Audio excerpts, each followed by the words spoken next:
I like AI art, and the people who don't seem to be the one telling you that AI is going to enslave you, and they're the same people who've already enslaved humanity, which furthers my resolve. This is real science. I am Andreas. What's up, Bernie? How are you doing? Hello, hello. Yes, it is, and there can be some creepy parts of AI art, but overall, it's pretty awesome, and like it saves hours and days of time for human labor. Yeah, human labor for a cool intro, and welcome Jeremy as well. Jeremy, alien scientist, how you doing, man? Good to have you back. What's up? Hey guys, live on all three. Dude, live in Boston. And then Matt Rife is with us again. So we can go deeper into the Royal Rife technology and everything he's doing. What's up, Rife? How are you? Oh, you got muted. The sound is muted somehow. Weird. It might be the input. While you're working on it's probably the flipper. Someone with another flipper has gotten in and gotten you. Brittany's here. What's up, Brittany? How are you? Hello. I'll be popping in and out and just listening and learning. Legit. Well, we appreciate all the things that you have to say, so feel free to throw in the data and the questions. We love it. Nathan's also back. What's up, Nathan? How are you? I'm good. How you guys doing? Omoro. Sorry. Omoro is with us, which is pretty exciting. Matt Rife, is that working? Can you let me check. Yes, we can. Yeah, I hear you. There you go. Okay, good. I can put these away. So Jeremy and I, alien scientists, actually have a mutual friend that he does not know about. Her name is Eden of London. It's not her real name. Eden made it come onto your podcast for a while. And we also we also have another friend. It's a guy here in the U.S. that knows, I think it's Michael J. Fox, something like that. Big with crypto. I forget. We can talk about that later, but we actually have two friends. Interesting. Was he on the last stream with us? The other guy who knows, because I know there's another guy out there. He knows a bunch of people in Hollywood and stuff. His name's also Jeremy. It's not Jeremy. I'll ask Eden really quick because I'm really bad with names, but I'm good with facts. I know that Michael J. Fox wore this hat, so we're ready to go. If we're gonna do some Rife healing in 2015, the future. Wait, it's no longer the future. But also Julia is with us. How are you, Julia? I'm excited to be here. I love these topics. People to talk about these topics with, right? Yeah, right. It's gonna be exciting. And to dive deeper into the science of it. And there's so many different applications between the coils, the agriculture, the potential healing. And then also I want to make sure before it's all done, we also look into the microscope, because that was absolutely fascinating. And you mentioned the other day you might still have access to the original designs. So I do have access to the original designs. I apologize. I went to church this morning, went and hung out with the pastor this afternoon, and then I got back and I was getting ready for the podcast. So I didn't have time to look anything up. But yeah, I'll fully disclose every bit of that to everybody. That is awesome, right? It's sharing is caring, and for just the knowledge of science and everybody who wants to learn and apply it to the world. Oh, obviously we don't expect to take a day because there's like going to be thousands of pieces of paper that are going to show up. But one thing, just before we get into the deep stuff, the other day, I just want to segue for a second. We were talking a bit about the Flipper Zero as an example. I was like, so here's a thing people are calling a weapon that's just really a tool, right? And it's showing you how medicine and healing, et cetera, et cetera, et cetera. Flipper Zero, portable multi-tool for pen testers and geeks. It's great, right? And it allows you to scan all sorts of signals. You can scan NFC, near frequency communication. You do Bluetooth. There's all kinds of different things you can use this for to control your TV or your friend's TV, or open your garage door, or lock or unlock or whatever kind of thing. It's pretty amazing. But yes, because of that, it could be used to open all doors, which could be used for nefarious purposes. So people are like, well, nobody should have this tool because, you know, even though it's super freaking useful, somebody might use it for evil. Anyway, Rife, you were gonna show you actually check this out. My man, he's got one himself, so it's not even just sort of this abstract idea anymore. Here it is. So let me go ahead and explain this. Yeah, it can be used for nefarious purposes, and I'm not trying to bring up politics or anything else. Of course, but you can buy a hammer from Home Depot, and until you use it for bad, it's not a bad thing. You're not going to. That little adorable dolphin is that dolphin is. Look at how cute that little thing is. Come on. I just say that a hammer from Home Depot can't just like bypass security systems the way that you could do with one of those things, though. I mean, having worked in electronic security at like local hospitals, I would argue though that a hammer could bypass many a window door or security guard, right? That's the real issue. Yeah, but until you use it for nefarious purposes, it's not a nefarious thing. It's a tool. It's right. just a tool. It's just you could. Yeah, but you could do so many great positive things with these things. I mean, imagine all the great things you can do. You could save. You could have. Let's say you've got 30 digital dongles and credit cards and everything. You can put it all on one little device. Let's say 30 dongles. Yeah. Let's say you get locked out of your car or something like that. You want to get back in. I don't know. There's a lot of ways you could be using this for good instead of evil. People have made it seem like it's bad. For example, I'll tell you, a condo at the beach in Orange Beach, Alabama, there's only one clicker to get the turnstile to turn up. But I was able to read it after I read the frequency, and I could emulate that, and I was able to come in with 2 vehicles as there were 2 parking spots, but we only had 1 controller. Right? So pretty useful, pretty awesome. Has an adorable dolphin. That dolphin is your friend. It's like Echo the dolphin. You can't doubt that dolphin. So I don't know. I just wanted to say.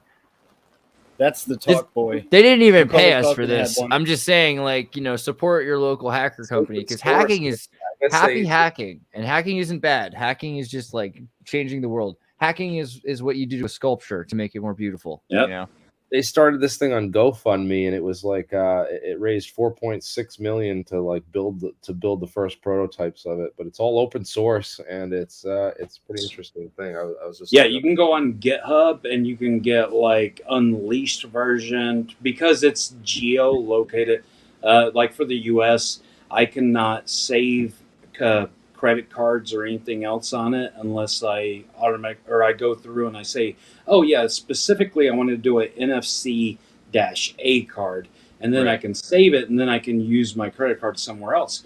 But all of this stuff is coming into controversy because a lot of people are like, oh, it's a tool, it's this and that. It is sold out. It's totally sold out, but the point is, like you said, it's open source. So what you can do is you can get a $15 Raspberry Pi, $30 worth of accessories for the thing, 3D print a case if you really want, or just put it into some of a Matchbox. But the thing is enough there, then you would be able to have, you download the software and run it. This is open source. You don't need to buy the thing to have it, which is one of the main reasons we're promoting it, I guess. Yeah, you're paying for the hardware. Well, not only promoting that, but even on the control board, like they have wireless connection that you can plug into it, and it's 3D printed cases. But I'm kind of wondering, because of all the controversy coming from China, can we help kind of fund the science community by building one together? I mean, absolutely. All you need are probably like, so instead of an Arduino, we found launch kits, like the Texas Instruments Launchpad kits are cheaper. It's like $1.60 instead of $20 or $40 for the set. Sorry, Jeremy, go ahead. Yeah, Anthony has a good question about this firmware link, because apparently it's gone off a lot of people. So we gotta that'll be useful to program that stuff in there. I just want to see like what kind of security protocols it has and what kind of limits and capabilities that this thing actually has. So I've gone flipper0.1/update, and it looks like you can download the update directly from there, and the source code is available on QFlipper. If you go to Flipper devices, it looks like. But if you're saying it was, so you're saying like last month it was scrubbed, is that a real thing? I don't know. That's what people are saying, or just asking, looking for it. So it's having a hard time. I don't know if like This seems like one of those things that people, like the intelligence agency. If it was up, it's out there, and we'll find a copy and put it in the Discord. Check on Amazon. Check on Amazon. My business partner just bought one for like $300. The prices are only going to go up. I was part of the last shipment that come in from China to get one of these. The old school way of doing this. And the thing is, there's going to be these. If you find the old firmware, at least, then start looking for the forks of the firmware in GitHub. So this is one of the fun things: is once somebody forks it, then you find the Dark Flippers Unleashed firmware. So there's going to be other kinds of firmwares out there for the device. Yeah. They're based on that firmware. I'm more than willing to ship this one around throughout the science community, let you guys play with it and everything else. And at the end of the day, just ship it back to me. Just send it throughout everybody. Let you guys. First person I nominate is Jeremiah. Jeremiah for sure, because he's going to tear this thing apart and build 20 of them. Yeah, that's Before, we used to use this thing called a SDR, which is a software-defined radio, and it's like a chip. It's like a radio that you can plug into your computer that you could read and send on different signals and frequencies. So like you could set these things up to pick up pretty much anything, and so you could read off your remote fob or a garage door opener or things like that, and then it just emulates the signal. It's kind of like those it records and plays back. It's called DRFM technology, direct radio frequency memory, something like that. DRFM, digital radio frequency. Oh, you got a glitch going on, Jeremy. Memory. So I'll fill in for him until he comes back. Yeah, they don't like you talking about stuff.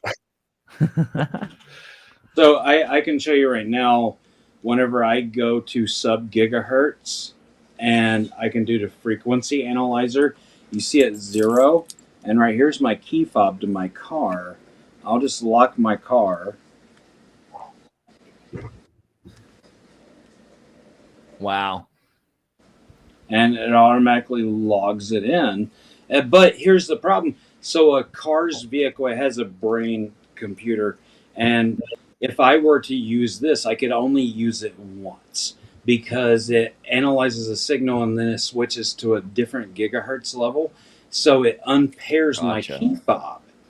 So it's a safety feature. It's already built into vehicles. I know we've seen people on TikTok to be able to change a gas station, whatever signs, or unlock a vehicle or start a vehicle. And you can do that. I'm not going to do that.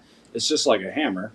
But it's something that it disrupts your life more than it helps your life, unless you're somebody that's committing crimes and nefarious acts. Yeah. I mean, don't get me wrong. Like the teenage kids who are bringing this to the arcade and they're using it to play the Ninja Turtles arcade machine over and over again and saving thousands of dollars. I forgot my point. I forgot my point. Anyway. That's a good point. I didn't know I could do that. You're gonna be nefarious. I mean, it's a lot safer to steal free arcade games than it is to say, break into. But it's wrong. That was the point, right? Wasn't it? Tearing up Dave and Buster's left and right. That was the point. Well, Bernie, we could, or also Jeremy, do you want to look at some other stuff? There's some things I was thinking about with the UAP information yesterday. The flight report, as boring as it was, they keep labeling it like no evidence of alien pilots, which is like, okay, yeah, sure, but doesn't that kind of insinuate maybe these are UAP drones, right? Because they're saying these are maybe unmanned or unaliened pilots, that these are maybe these solid state things, and it reminded me of those solid state ionic lift UAP patents. Remember what I'm talking about? Yeah, well, one of the things is the flight characteristics of these things. Humans can withstand probably like 9 Gs before we start to pass out. I think it's higher actually for women. Women can actually undergo a couple more Gs than men can. Nice, good job, women.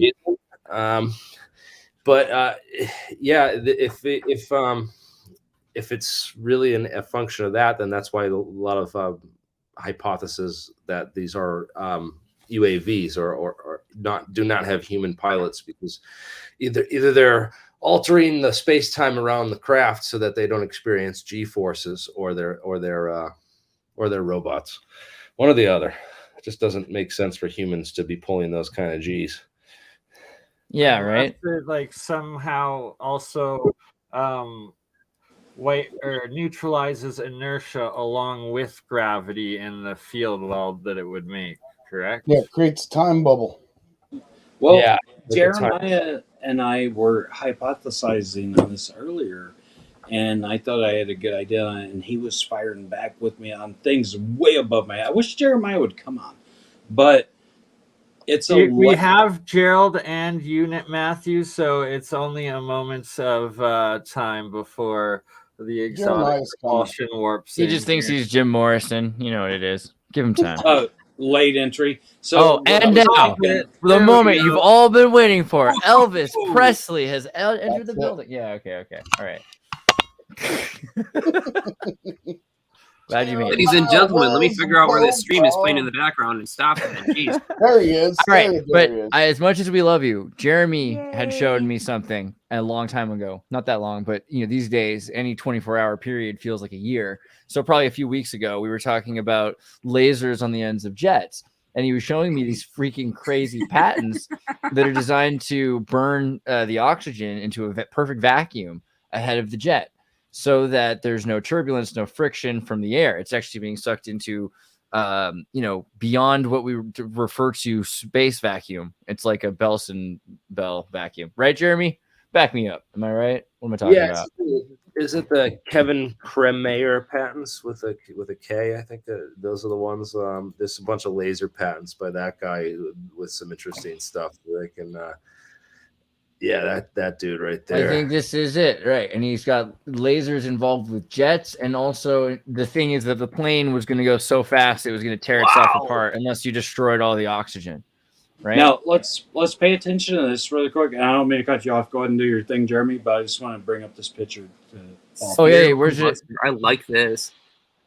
I gotta find this patent too, because if we're going to talk about high power lasers, there's this wonderful patent by Boeing of a concentric half tube laser, and so they've taken basically a series of concentric pipes, they split them right down the center, so you've got these kind of C-shaped sections.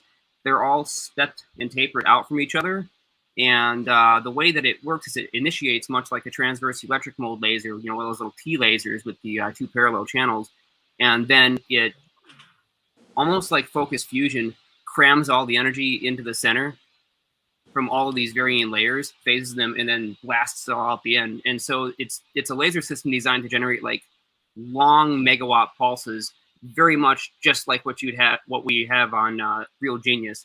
It actually would be laid out in a casing that would end up being shaped kind of like that, not quite as bulbous on the side, but it would need that type of shape in order to work. So I thought it was just fantastic when I seen it. I have to find the damn thing again, because I have a feeling that it's not going to be up on Google anymore. It's a pod racer.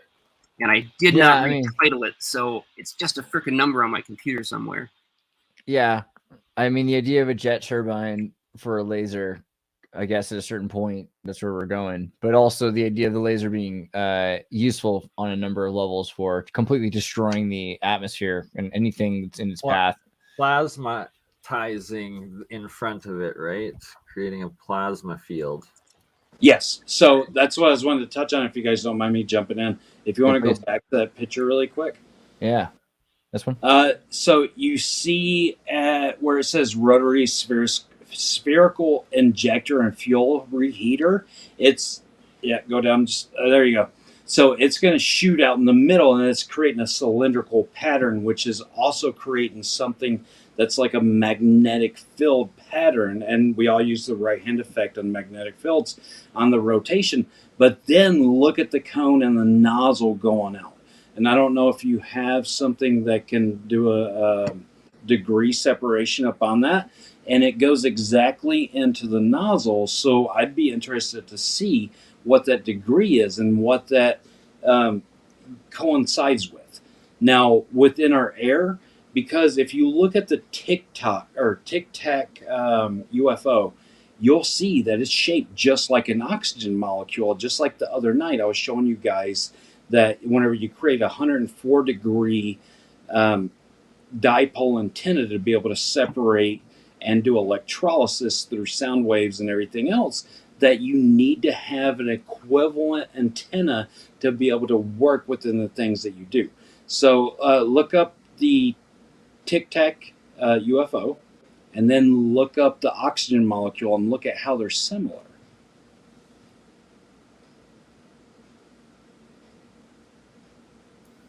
Yeah, this will be helpful too, because you and I were talking about this last time and we didn't pull up the pictures. Oh, I see exactly what you mean now. Now what you were saying the other day makes a lot more sense. Yeah, see how that correlation has to happen to be able to, if you want to be able to, you have to resonate with it to be able to work within it. So even within our atmosphere through hydrogen and hydrogen separation, I have to be able to build like a 3-chain connection with plasma. There it is. At the right frequency. Yeah. I found it. I found the patent that I was looking for. It's US 1127135. 1127135. Okay. Check this super weird thing out. Yeah. So see those magnetic fields. Oh, gee. Well, okay. Those are actual concentric cylinders. That's not a representation of fields. Yeah, that was just me spouting out at the mouth in the beginning. I just wanted to clarify real quick. So when imitating field forces, you get crazy effects essentially. Yes, what they've done is they've put the put the cylinder walls and aligned them exactly in the same spot where the field lines would flow. So they are using that precisely. They've just made channels. Yeah, but this thing can generate massively powerful, continuous or long pulses of beam energy, and this is obviously it's a weapon system. So you're a weapon system. I don't know. This seems like a good thing. You could definitely use this laser to send data communication system. What's the laser internet? Google. What the heck is that called? They got this thing, laser powered internet, 20 gigabit per second. These lasers are mounted. They're supposed to put them on the loom balloons as well, so that they can shoot internet from one laser to another laser, have fiber optics over laser band, right? Something like that. That takes a lot of alignment. That takes a lot of like shooting azimuths and everything. So how do they plan on doing this? it's self-correcting. Once it basically flashes past it, the other one will send it back a signal, and then the two will constantly compensate for motion with each other. You can put that thing right on the front of a plane and have no problem. It's called Tara, which is good. But they attach that to Loom, and Loom is Loon X Google. Is that it? Jam the temperature and like heating up the air with laser-induced plasma effect of the air between it and jam the signals.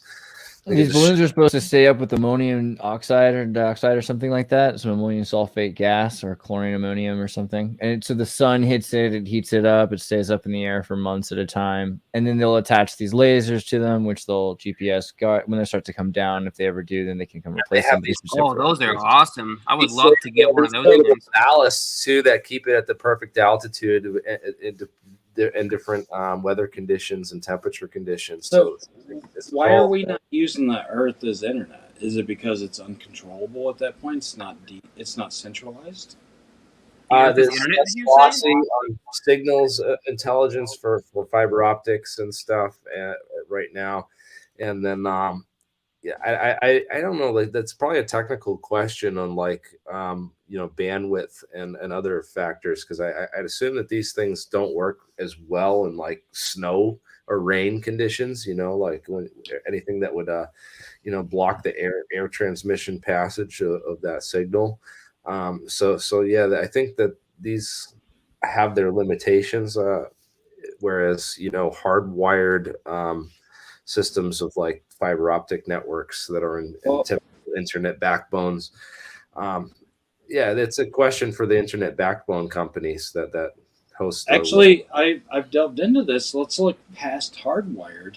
Let's look at the best conductor of electricity that ever was and ever will be. It's the actual Earth. because I've sent wireless electricity over 650 miles, and I've also made phone calls through the sinusoidal wave that the Earth resonates at 5.3 megahertz. In fact, an engineer that I know, it's not my creation, it's his creation, to where it's wireless internet, but it's decentralized. So is it more control, or is it more, let's have you have access to it? I mean, Eric Dollard did wireless internet, or sorry, wireless communication, wireless phone calls, or a wireless fax machine, or something like that. So, I mean, That's what this is based off of. It seems like this is definitely technology that can work, that we can use. I think maybe when you have a bunch of different things, you might at a certain point of busyness get signal busyness where this is The noise.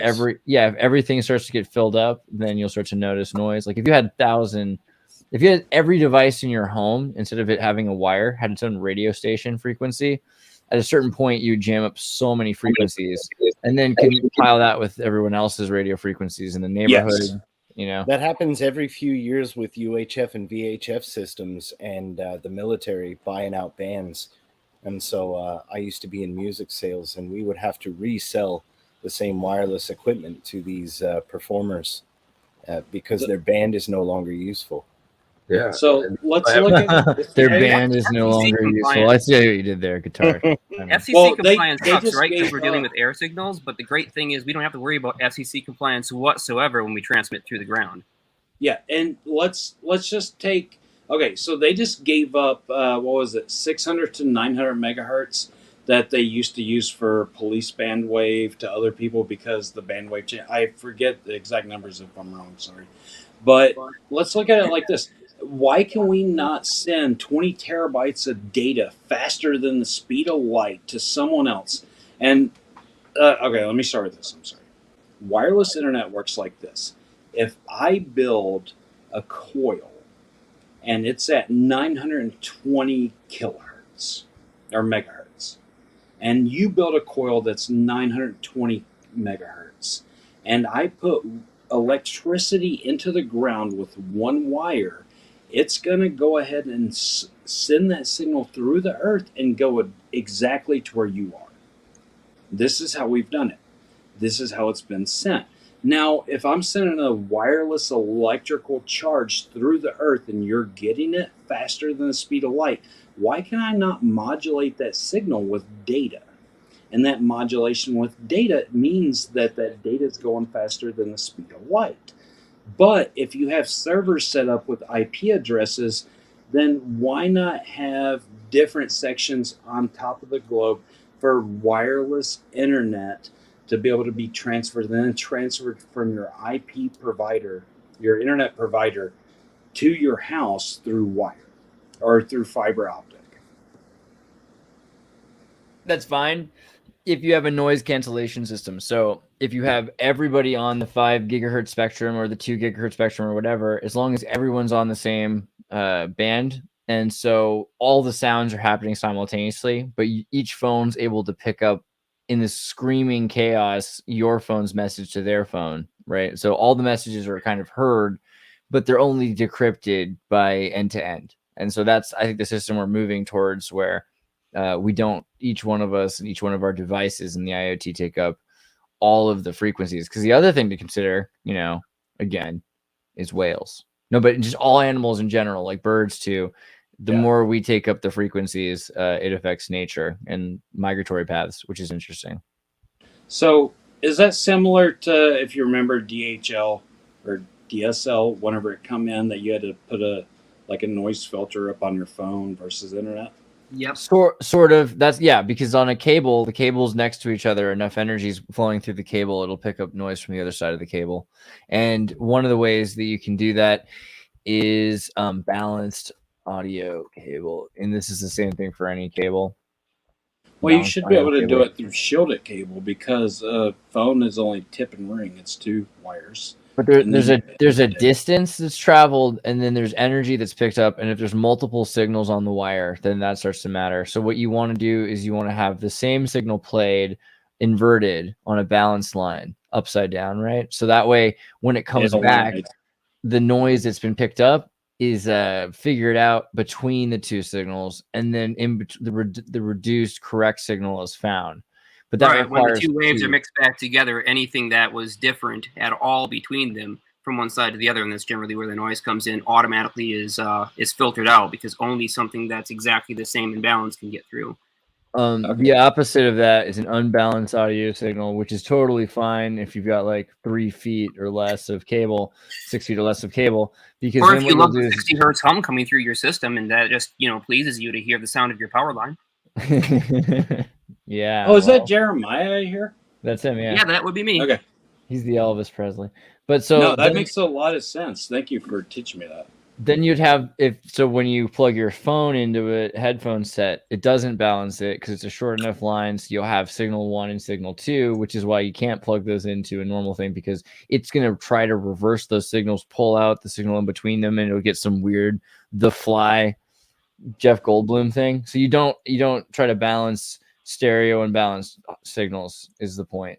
But yeah, you can end up with a much clearer signal if you have 2 bands that are sending the data, one inverted from the other is the more broad point here.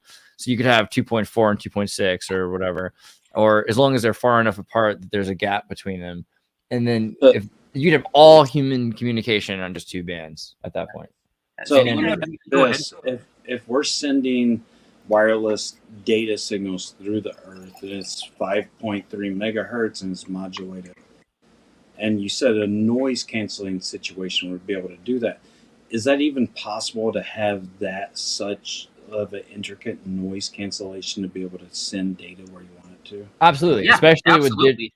with Tesla's got like several different patents specifically on how to add complex signals and transmit through the earth, and then how to specifically decrypt them, or decode them, I guess would be the right word, in order to selectively pick out exactly which you want. And he was talking about how he could send the signal everywhere on Earth, and everybody would be able to pick it up, but nobody would be able to use it unless they had exactly the right balance of different oscillators that would perfectly phase out all of the indifferences and finally amplify it. So yeah, you got to look back quite a ways into Tesla's patents, but he explains precisely how to do it there by using 4 different oscillator frequencies or 4 different transmitter frequencies as your primary modulations, and then selectively choosing exactly the balance between them. What's ironic is that hi-fi stereo equipment literally is the only stuff that does it and still exists. It's crazy. Well, and the decryption of each is like having your own personalized Enigma machine. Yeah, I mean, good luck. That's true. Good luck. Right, and it's these things are basically, the Enigma machine computers are the same style of computers that these analog systems are. You've got these multiple racks that are plugged together. And you're running one algorithm into another algorithm, and you're controlling the voltage phase to do it. So that is everything you need to control EMFs and everything. So it's interesting. If you know somebody with a Euro rack module, tell them they could be using it for weather control. Oh yeah. So those are so boutique now that you'll never get your hands on one. Those guys. What, Pittsburgh? Pittsburgh modular? Are they illegal? No, the good old Euro racks. Oh yeah, they're not illegal because nobody who's using them is using them for this. It's a hammer, Matthew. Okay, yeah. It's a hammer. Can I produce that? Yeah, you can buy one of these and no, can I actually produce it and be able to take the funds and help fund? Yeah, I mean that's the. You'd have to look into specific patents. I've got 156. This guy citations right now, including a bunch of Tesla ones. Yeah, this guy goes around Europe and he finds the old Soviet and West and East German military nuclear testing equipment, and he uses it to make music with or noises. But that's cool. He studies all of the equipment, and so if you're looking to try to figure out that stuff, he's a great resource for just because some of the stuff, the reason it makes great noises is because it's a giant vacuum tube, or it has a diode that instead of a tiny little LED, it's the size of a baseball or a softball or something like that. It's from a Soviet nuclear power plant. I've never even heard of this guy, but I can tell right away that this is somebody I want to probably research quite a bit and see his content if ever I wanted to try and exactly see what Hutchinson was doing in his lab with all that stuff, because he was just using phase mixing and trying to generate audio frequencies by bombarding microwave frequencies together and getting that little phase difference between them, that beat frequency. That's the interesting thing, because all this equipment has things like CV gate or whatever, which is to pull up and down the actual frequency or pull open the wave. So you're using it for sound here because you can hear it, but the same thing can be done for EMF. EMF can be done. Okay, so basically, every audio engineer in the world is standing on the shoulders of giants. Their level 1 stuff is stuff that electrical engineers in their 3rd year are just learning about. One of the greatest guitar techs that I ever met was studying to be an electrical engineer, and one day it just clicked for him. So, I mean, audio engineers they're monsters when it comes to this sort of tech. And you got to imagine, like 200 years ago, they just would have built organs, and so now they make electric organs.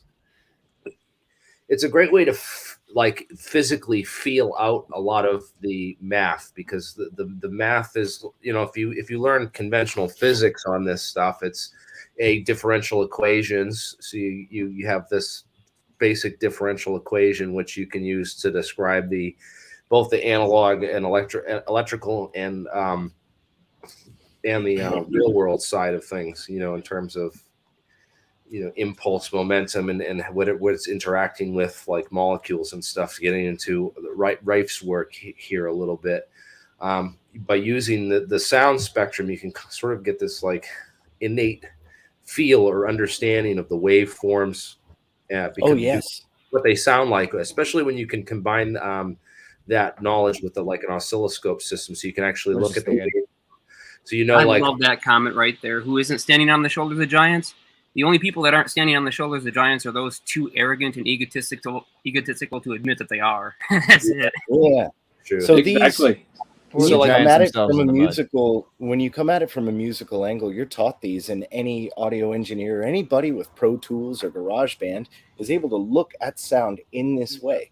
And so it's just a matter of backwards compatibility to teach them the electrical applications of something they're already doing. I've used Ableton extensively to control lights, motors, oscillators, all kinds of stuff. I used Ableton to control an entire live Tesla coil show for one of the many Maker Faire events that we used to do, when we would take our freaking 13-foot spark coil and set that sucker up all over the place. Man, we traveled with that. It was just a giant freaking monster. If you leave the square wave up on the screen, you can see how this is a square wave carrier frequency, and it's been modulated. But it looks like a couple of different frequencies that are sweeping down. Right. So the other day, this is a total tangent, I guess, but let me see. Didgeridoo. I'm sorry if I threw you off. No. I'm about to go on a tangent. You were fine. So let me see if I type in didgeridoo waveform, if it'll come up. But I was listening to Aphex Twins, Didgeridoo from 1994 or something like that. Good album. Aphex Twins is a real band. I thought that was only something on Kill Tony.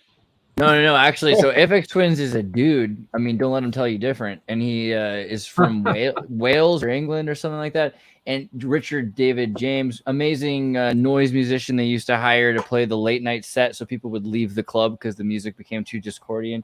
But he made a didgeridoo sound with his synthesizer that took like 3 days to shape the waveform. And so the way you do it, right, is you look at that wave we were looking, excuse me, the wave that's produced. Let me go back.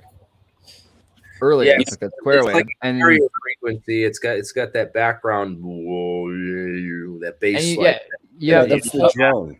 You pull the wave out, you shape the wave, and then you get a wave that looks something like, and we're looking at the picture, where was it?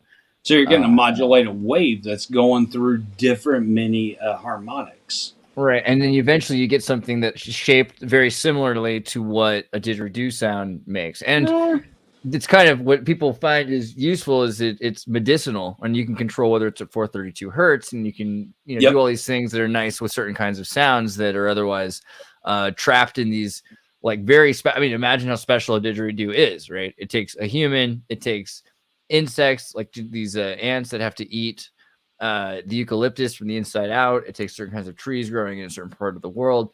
So this technology is kind of unleashing those waves, but also it's showing us the shape of it, which is something that then can be used to shape an EMF wave. And that I think is interesting because maybe there's something beyond. I mean, we're talking about psychoacoustics and how that affects our body, but maybe the electrical frequency that's produced from vibration, the sono frequency. Sorry, go ahead. I can show you this. I don't mean to cut you off. I just got excited. If you look up at NIH.gov or PubMed, look up PubMed, 432 hertz effect upon human body, and this will give you a clinical peer study that you can bring up. There it is. That goes all the way back to the initial hemisync experiments in 46. Yeah. So. What are these experiments in 46? Which experiments? You remember the binaural beats craze hit recently in like 2014, but that all comes from the original U.S. government hemisync experiments, where they actually altered brain effect through the use of binaural beats, and now we've got it as apps on our phone, and we can dial it. I was about to say, I was like, I think it was big in this.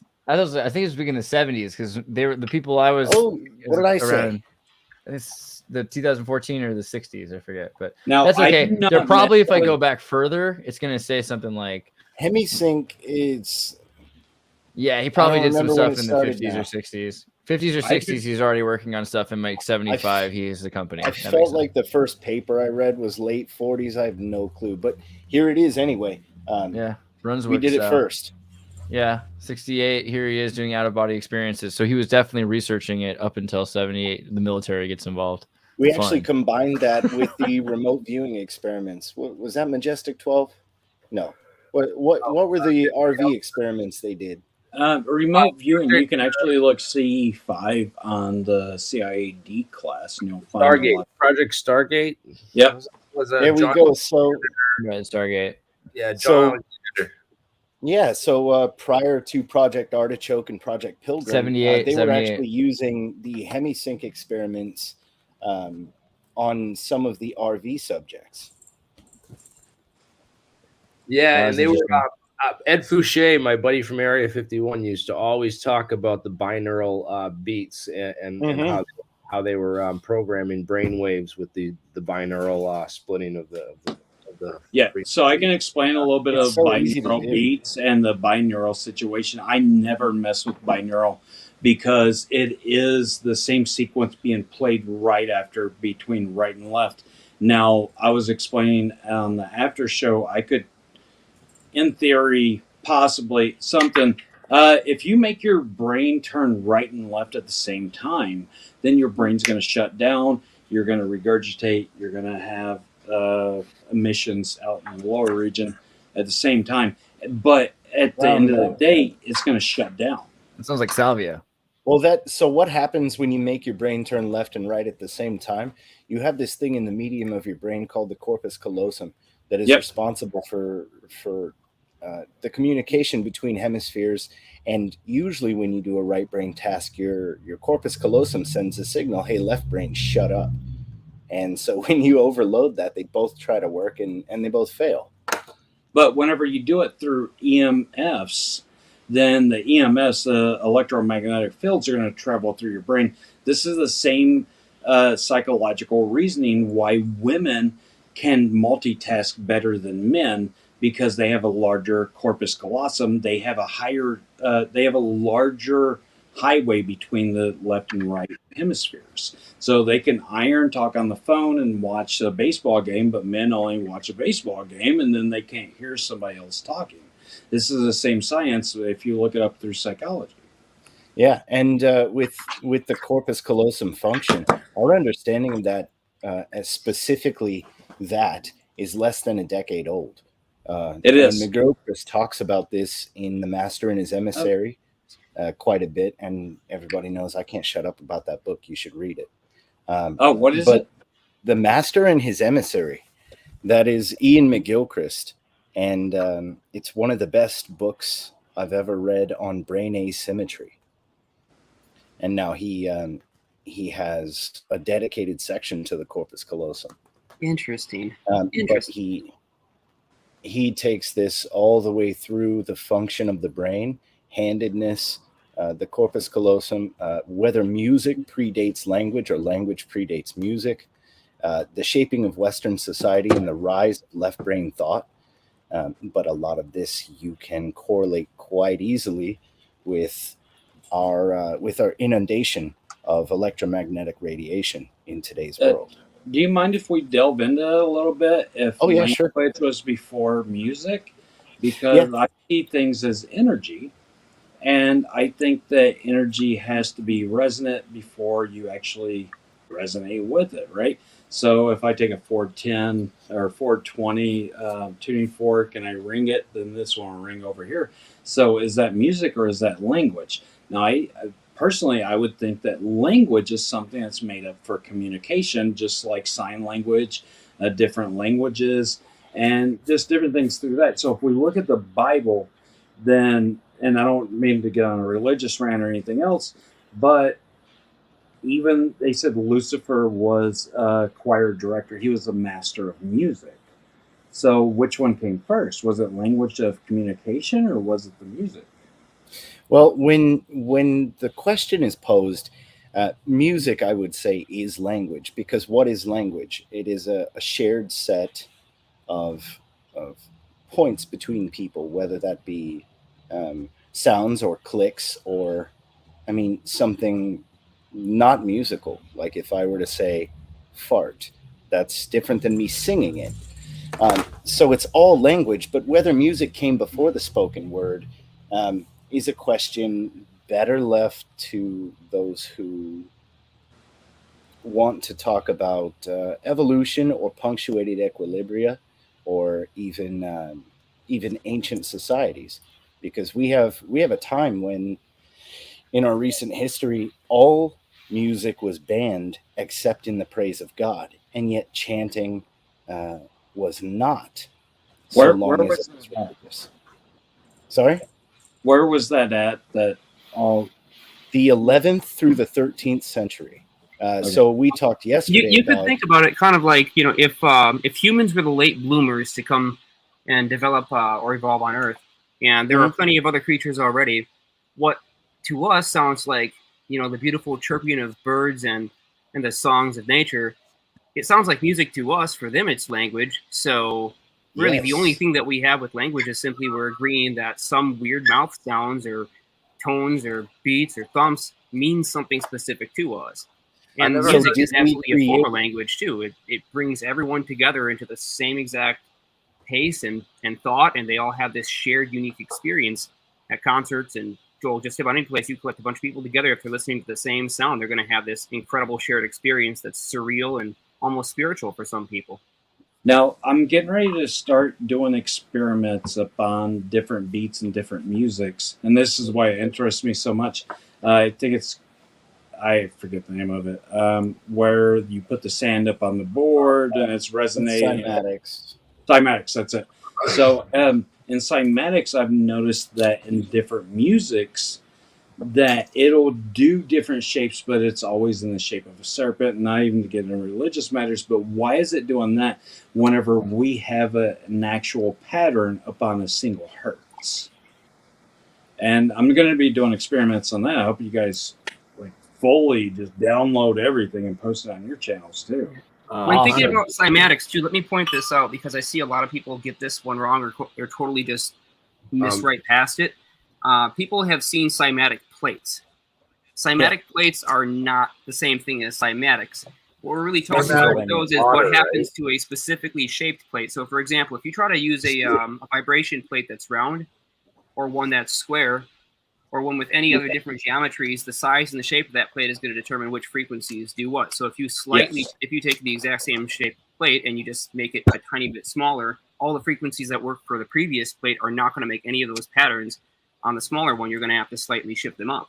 And so we're looking at there as a two-dimensional representation. But when we're talking real cymatics and the terms that the ancients used to use, and all this lost cultural technology that's been completely ignored, we're talking about three-dimensional phase coherence or phase conjugation of sound waves within that space. And we have an entire world of complexity for physical three-dimensional shapes that we can make when we stop thinking 2D and stop thinking about waveforms on a scope or on a screen or something like that. And we realize that these are creating complex three-dimensional compression and expansion interactions.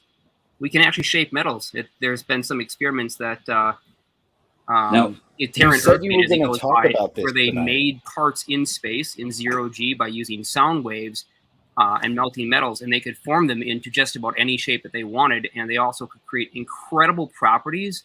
In one case, the guy was able to make a very transparent metal that weighed it weighed some significant percent less, but it had 100 times the tensile strength of that same alloy made on Earth.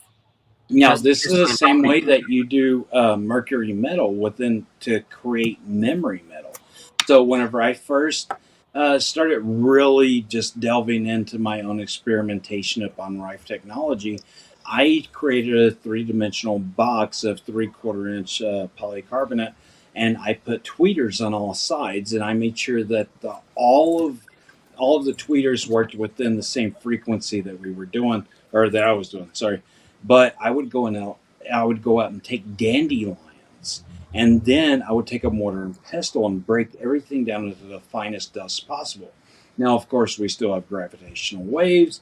I was not able to create an exact vacuum, but I was able to create a three-dimensional shape based upon that frequency that I was playing. I thought that was possibly a little bit more true. Is that right, Jeremiah? Yeah, you can create a three-dimensional shape. If you take a look at some of those tuned resonator boxes oftentimes used in college lab demonstrations, you'll see there's a acrylic box. Generally, it's like a 2-foot by 2-foot box. It's got 2 speakers on the right side, and then 90 degrees around to it, it's got 2 more speakers. On the back side and the left side, there are no speakers because the wave is just simply bounced off. So these form little wave traps, but they also, because the 2 channels can be phased independently of each other, we can make that sonic field rotate. And so when we levitate an object inside of one of these acoustic resonator boxes, like a foam ball or a cup or something, for example, we can move it right, left, back, and forth, up and down, but we can also make it spin because we can shift the phase between those 2 individual sound wave sources so that the compression is constantly changing its position in a rotary motion. And that allows us to build up a brand new type of phase interaction where not only are we dealing with the direct sound waves that hit each other, but we're actually accumulating rotational or angular momentum of a sound wave inside of a closed chamber, which means that we can build it up to a really high intensity and keep on phase shifting that sucker until we've had an amplitude that is sufficient for what we want to do, whether that be breaking down metals or shaping things or trying to levitate stuff. So I'll just go ahead and state publicly, if Jeremiah ever disappears, he's in my basement and he's working with me, so there's no reason to send out a search party. Great things. You say that, then he disappears a different way the next day. That's not yeah. Just like I guarantee, if I ever disappear, chances are no one's going to find me because I tend to ghost, and I will do that for extended periods of time when I get really... never mind. I'm sorry, antisocial or... What? It's not even antisocial, to be honest with you. Yeah, I sort of... Never mind. Disappearing. Harry Toe said, "My man." What do you think, Andreas? You're a nanotechnician. Like, he already knows all this stuff. He's just letting us repeat it. I know. That's what I know. David Breen is. If David Breen is a really nerdy, smart fellow, maybe I should find that name out. Who is he? David Brin? Yeah. David Brin, the writer of The Postman? Never heard that name. I'll look you up with him. Looks like David Byrne. David Brin wrote The Postman, and he finished the Isaac Asimov Foundation series. I did an interview with him a while ago. He is probably like the least cared about, most important in the realm of sci-fi. Science fiction writers are often there to write disaster scenarios for the CIA and for DARPA, and he writes those, and then they're supposed to make solutions to all the possible problems he thinks could happen. So he's the kind of guy who might say, what if a virus were to, like... Are we talking about the dude from the Talking Heads, or is this someone else? No, this is David Yeah, Byrne. no, he said it was from the Talking Heads, and it's a compliment, I believe. Oh, a different David Byrne? Wait, I think I want to talk to this guy. You know, maybe Andreas, you should connect us. David Burns. David Burns. Burns. I could take you a whole different direction with David Burns. Thank you Are for we that, gonna? actually. Okay, we can do Ted that. David Burns Birds. Okay, so I was thinking about David Burns earlier. What was the guy with the women's 80s shoulder pads? So who's David Brin, or is that just a mispronunciation? No, David Brin. David David Brin is important. I just showed you who did write the ending of the Foundation, and he wrote "Killing People," and you got to know about him. But however, let's go on to David Burns for a second. Wait, before you I do David love the Byrne- Talking Heads. No, go ahead, Nathan. Sorry, I'm You went sorry. to URI here in Providence. Don't be sorry. David Brin is the master of. He should do a master class on how to break an NDA through fiction, right? Because it's yeah. Anyways, Worked yeah. for big Star fan. Trek. Worked beautifully Big for fan. Star Trek. Yeah, if you like Star Trek, you'll be a fan of this guy. Yeah, Well, if you like Battlestar Galactica, if you want to know the truth about what's happening in the world a couple years before it happens, like let's just say that there's a war in Russia, the book, or let's just say that, whatever. Okay. But David Burns had a good TED Talk a while ago, probably the best TED Talk I've ever seen, because I don't really like TED Talks that much, but he's great in the Talking Heads, and with that's David Bowie, has nothing to do with him. He said, hey, look at all these birds around the world. And the birds, what they'll do is they'll sing different songs, and all the songs are different. And same kind of bird, go to a different area, have a completely different accent with a completely different song that it sings. And that they sing these songs kind of be like, hey, everything's safe here, everything's safe here. But that they change their song. So even birds have kind of different languages that we don't even realize. And if you take a bird to the city, right? City birds are clearly affected by like sirens and things like that. So It's there's this shocking. theory within psychology that the song Barbie Girl, the way it opens up and the way that the tune flows is actually from a bird. And that's the reason it caught on so big. Barbie Girl bird introduction or whatever. Yeah. Just have a conversation with the raven if ever you have the opportunity. You'll learn a few things about birds. I wouldn't be too surprised. Birds are freaky because birds have the ability to sing. Like, you ever seen a talking parrot, or a toucan? They the same vocal capacity as a human. Yeah, It's I used to have an horrifying. African gray. Man, I ended up I'm sorry about this, everybody. I gave up the African gray because she kept on laying eggs on me. It's your child. They're not Right. known to do this. Like, as many eggs as she laid, it was kind of like a chicken on it. She loved you that much, and you left her. No, I would go take a nap, and she'd break out of her cage and crawl up my leg, and she'd just squawk in my face, and I'd wake up, and there's an egg laying on my lap. Did you ever eat the eggs? Were they like chicken eggs? That's love. I thought about it. I'm not going to lie.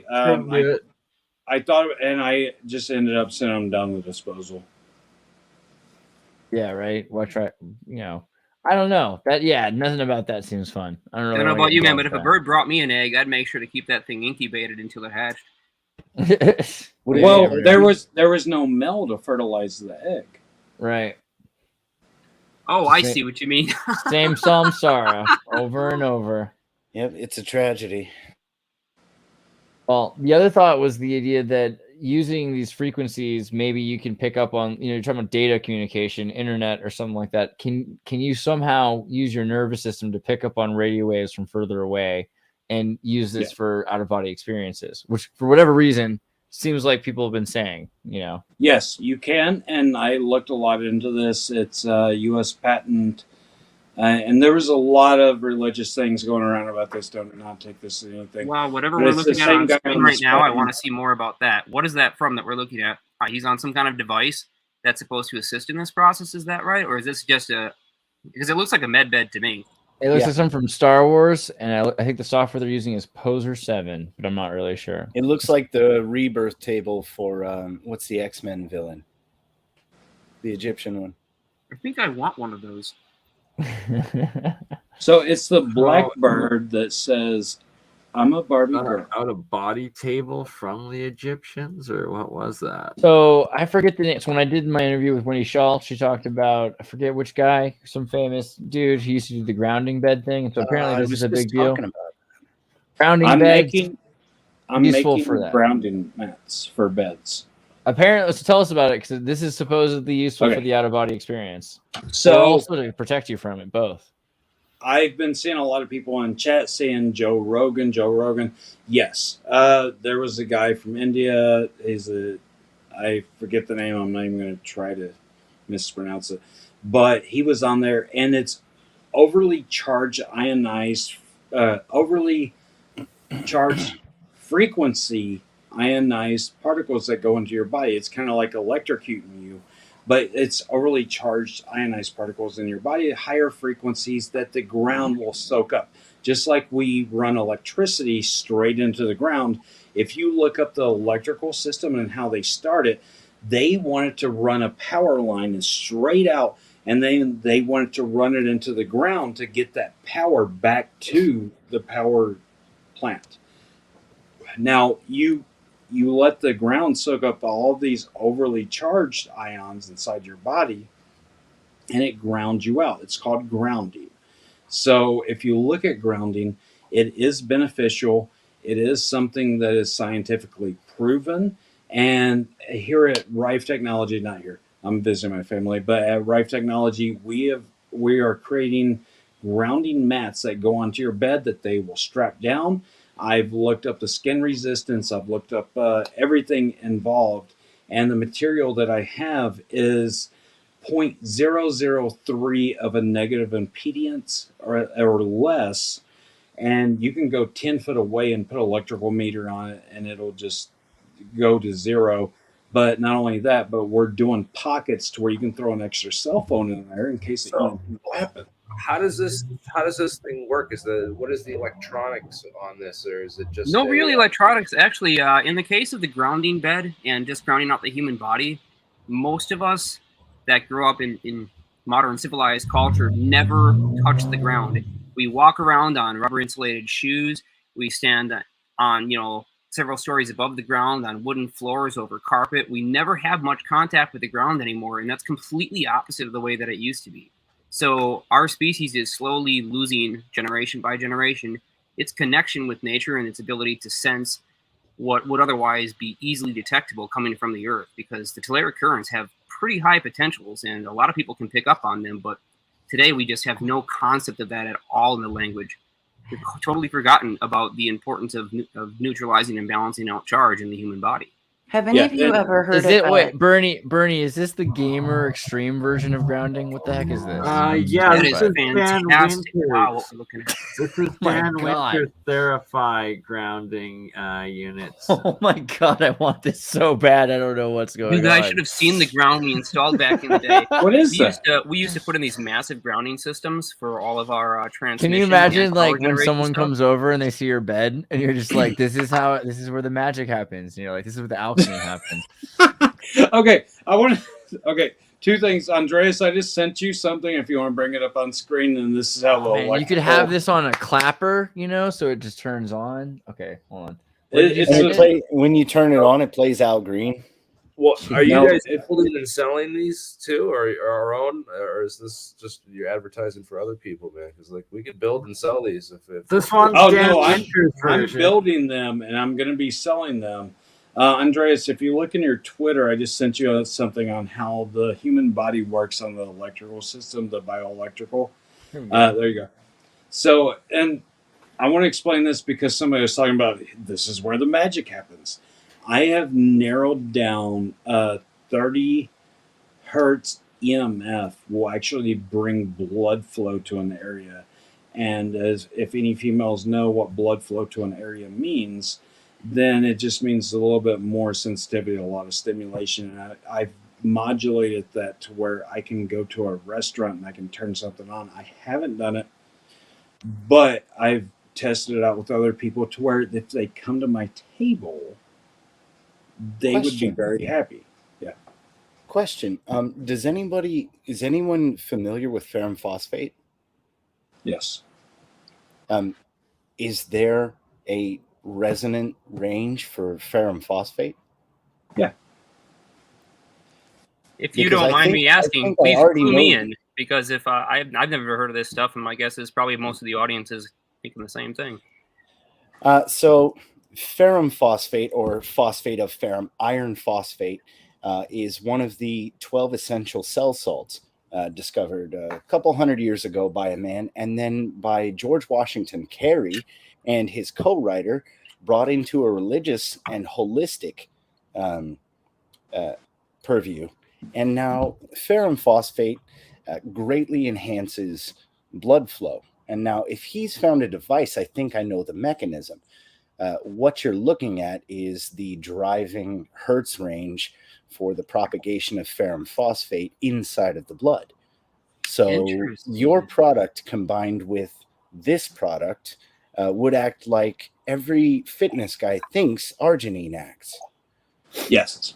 Yeah, exactly. Because you want to be able to create a lot of blood flow as much as you can to be able to get a lot of oxygenation coming through. Now, you have to pair that with hydrogen oxygenated water. Like I have a Kangen machine here. That's the delivery system for ferrum phosphate, actually. You have to dissolve it. You shouldn't take it in tablet form. It's one of the few cell salts that's like that. Yeah, so you have to take it within a hydroelectric system that is hydrogen oxygen that goes through an electrolysis program, just like Kangen water, whatever you want to say it. But a lot of people, like I've looked at these machines the last couple of days, I've lost all faith in them because I can create a machine. Anyway, either way, they use a calcium. They use the calcium to create pH balance, and a lot of people don't even know about the calcium tablets you have to put into it. Oh, and they don't know that the company owns that molecular structure through I can look it up. It's so bad, man. But yeah, you're exactly right. So I can be able to create the blood flow, create it within people to have that delivery system of oxygen while you're working out. You can gain mass, or you can gain more density. Yeah. So in concert, you ramp up the effects of each individual. And I believe it's not calcium phosphate they're using for that. It's calcium sulfide. It's calcium diophosphate acid. Diophosphatic acid. Okay, I wouldn't touch that with a 10-foot pole. Dude, I wouldn't either, because the same company that owns Kangen, I believe, owns I can look at it. It just... I'm sorry.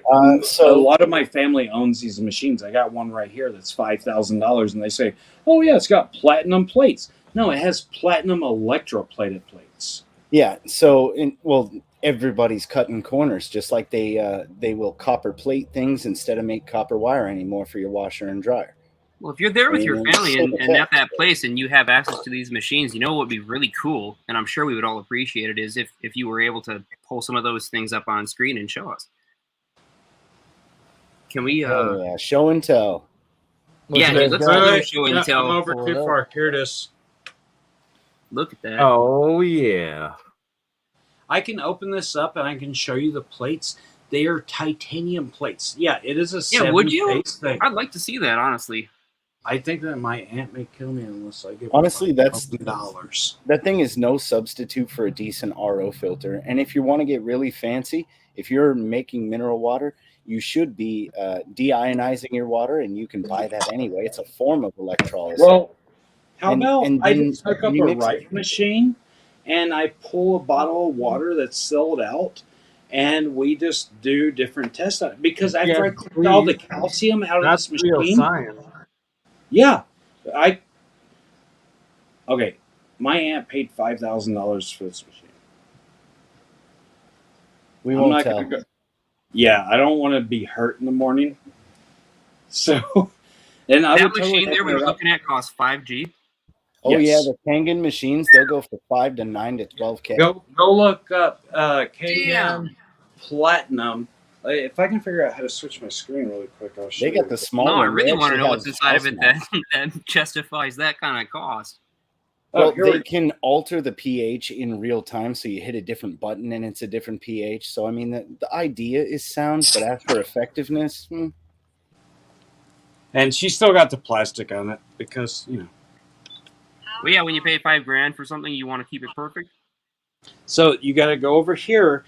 It's not even a pump inside. You have to go to ion. Turn it on. And then this is strong acid water. Then you go to beauty water. You go to Kangen, 8.5, 9.0, and 9.5, right? Well, if you look inside... Yeah, I want to know how it's alkalizing the water. I mean, is it actually dissolving a material into it, or what is it doing? I took it apart. Back here are 7 titanium plates that go through electrolysis, and that creates the bubbles. But we all know that water is a great insulator. It's not a great conductor. And if you look right here, there is this filter,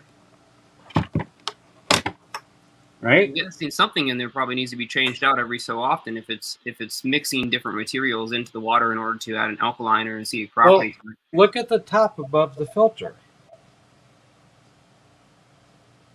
Okay, there it is. That's how they are alkalizing it. Yeah, I can show you guys the manual. And I think if you look this up, it tells you calcium, whatever it was that I said. And it's the calcium added to it that creates the pH balance on this. And this machine right here is the same exact production of the same water. It produces the same exact amount of pH water that you buy for $1,500. But they've marketed these people. This Kangen is called a platinum. So they say, oh yeah, this is the platinum. It has platinum plates. Well, they've electroplated platinum up on titanium plates. Okay, so this machine using calcium tablets is the equivalent of you paying thousands of dollars for it to exactly dose you with the right amount of Tums. You can do this with man. I couldn't have said it better. That was beautiful. It's not Tums. It's called chalk because chalk is calcium. Yeah, it's calcium carbohydrate or Tums is calcium carbonate. That's Tums, man. Yeah, and look up chalk. It's the same thing. Same stuff. Is Tums shaped like a teddy bear? No, but I would actually pay for. They should make this shape like a teddy bear and call it Teddy Chalk, and then that would be worth extra money. So basically, what we're looking at there is a really expensive pH measuring meter with its own circulation system that somebody could probably build for like $200 or less. Nice, it's a Tums dude. I could do it for $20, and I could probably send somebody that's on drugs into Home Depot to buy the materials for me. Well, obviously, I mean the platinum electroplating or solid platinum plates are going to be really where you're going to run into difficulties there. But not really, because they're electroplated and just right. But you have to have platinum electroplating capabilities, and it turns out it's actually a lot harder to electroplate platinum than one might think. It's nothing like doing gold or silver or any of these common metals or nickel. Platinum, but all that platinum disappears. All that platinum disappears very quickly because how much are you electroplating? I open this up, and these are all titanium plates that are inside of it.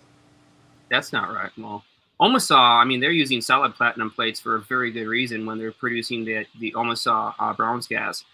And they're getting massive unity gains out of that system because it seems like they're almost converting thermal energy. Plus, electron clustering, talking about exotic vacuum objects, it's going to give you really strange and anomalous energy effects because those things can extract Brownian motion, and they would make Lord Kelvin spin in his grave.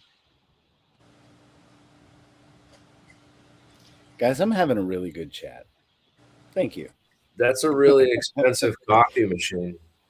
Dude, this coffee machine is way more efficient, and it's by Cuisinart.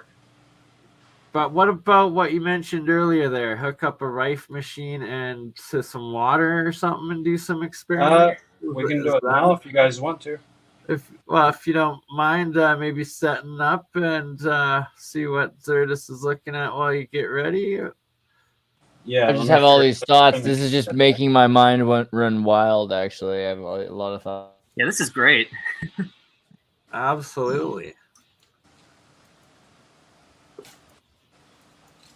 I mean, there's just so much you can do. There's so much you can do with radio, and being able to control the frequency. But sorry, go ahead. See the frequencies because this is all invisible that's around us. With that, like a pocket device like that, you can just like do a scan and just see what's going on around you, and the fact that it has intelligence on all these signals, it can like identify like, oh, this is a this type of scanner going off here, or this is a this credit card readers nearby. It can read all that stuff. This is like RFID technologies. Is there's an RFID chip in all your credit cards now. Your bank cards, your debit card has this little chip in it, and it's got actually wire that's built into the card, which is a coil that picks up one of these signals. So when you put it near that reader that scans it, it actually that's cool. Powers nice animation. Powers that chip inside your card. Yep, this is great animation. You guys, you're familiar with the history of fractal antenna? Yeah, all the way back to what is it? KOHN? Is that right? Some of the first fractana. Some of the first modern day fractal antenna work.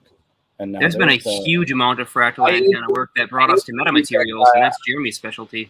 And I met him in 2014, I think, at the colloquium at MIT. He came and spoke there for the cold fusion colloquium, and I never heard of the guy before, but I filmed his discussion there, and I got to actually talk to him a little bit behind the scenes. But he at the time he was under NDA with a lot of defense contracts for like the questions that I was asking him, so he was not really able to talk a lot about it. But Antenna, that's the name I was thinking of. KOSH, I think.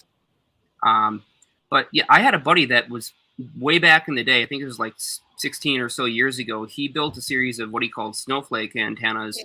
And if you've heard of a Yagi beam antenna, where it takes a series of tuned resonant dipoles and systematically shrinks them down by a certain percentage in order to focus the beam because it's a refractive index modifying system. Well, he took those snowflakes and made a tuned Yagi beam that he was able to get insane decibel gain on. I mean, that thing was, he could freaking get signals from like, geez, I don't know, a couple thousand miles away with a minimal amplifier and transmit them just as far with less than a watt.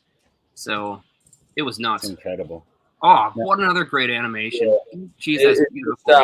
If you do the Fourier series like analysis on one of these types of fractal antennas, you just get, it just hits all those nodal points perfectly. That's the best Yagi animation I've ever seen. That was just gorgeous.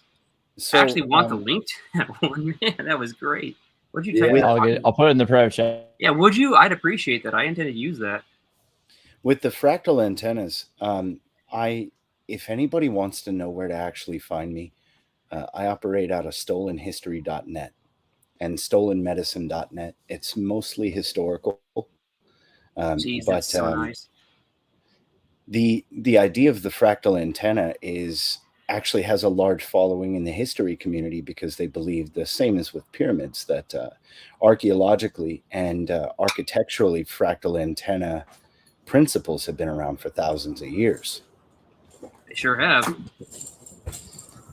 Even a lot of those old ancient stone layouts and sites, and there's this whole thing. Star citadels and star cities. But yeah, you place any physical masses in a certain geometry against each other, and they do, even though we wouldn't think about the gravitational interaction of just having some mass sitting upright and arranged in a certain geometric pattern, but they actually do interact with each other, and they slightly shift the properties of that local space in a way that can condition certain waveforms to travel through them much more easily. Exactly. There's even studies in the 60s that talk about primordial type particle accelerators and their principles in the Avebury stones and stone circles.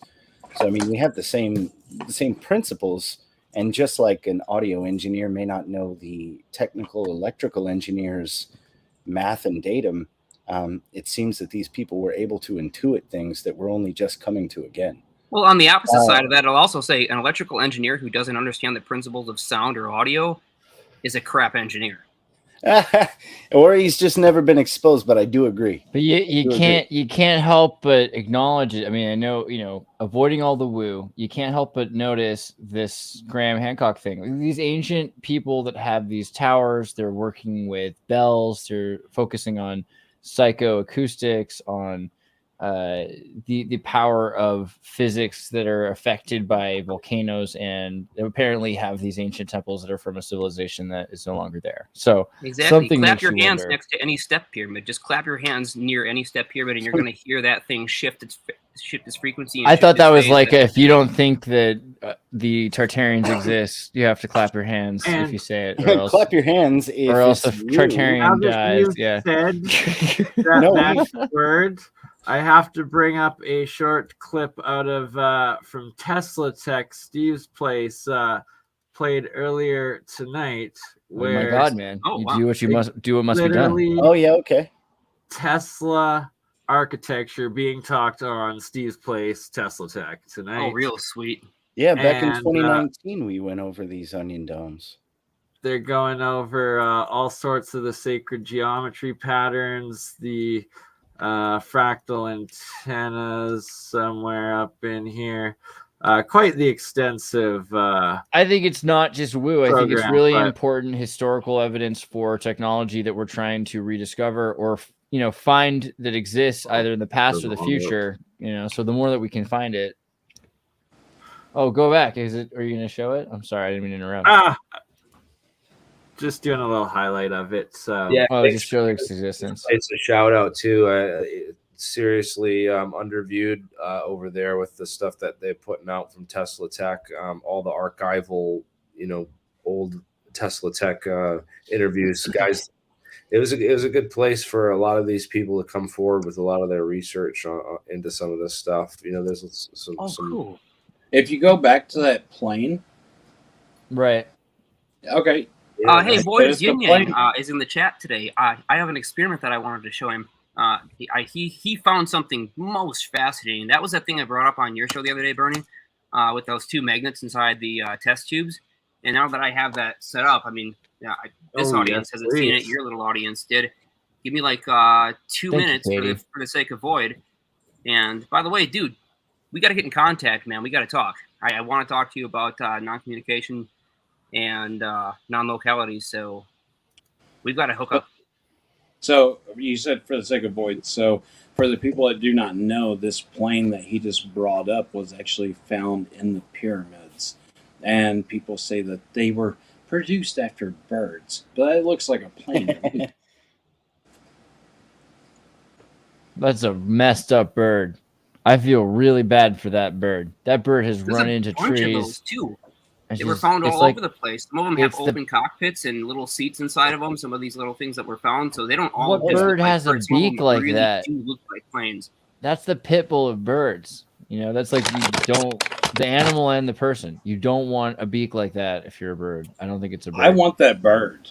So to bring it back, what do you guys think about using this technology combined with architectural fractal antenna?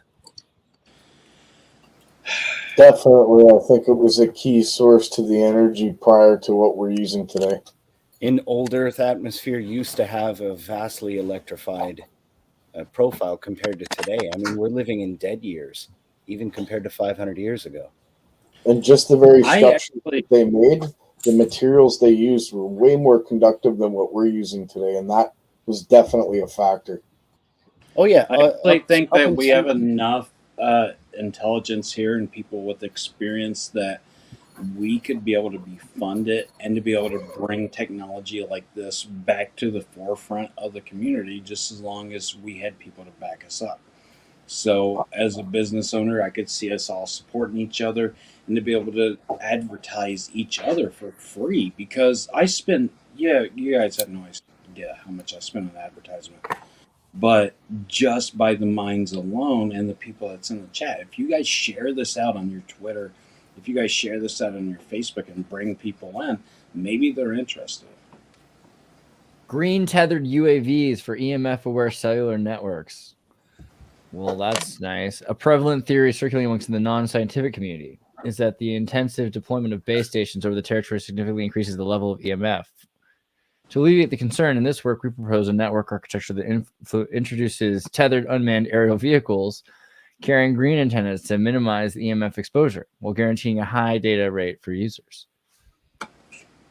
So they're trying to create data waves through the positively charged ions that come from the sun.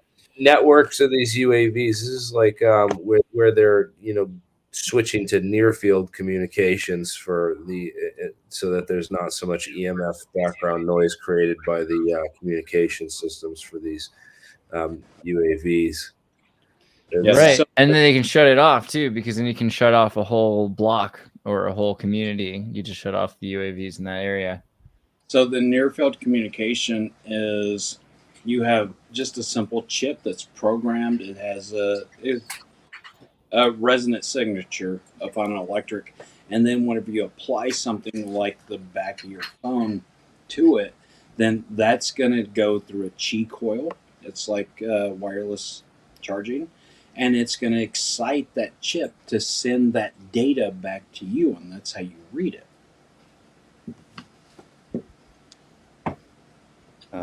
This reminds me of Solarin. Peak data. I think this is something that, we need to look into more. I always think about the Schumann resonance and how it spikes when there's something going on with humans.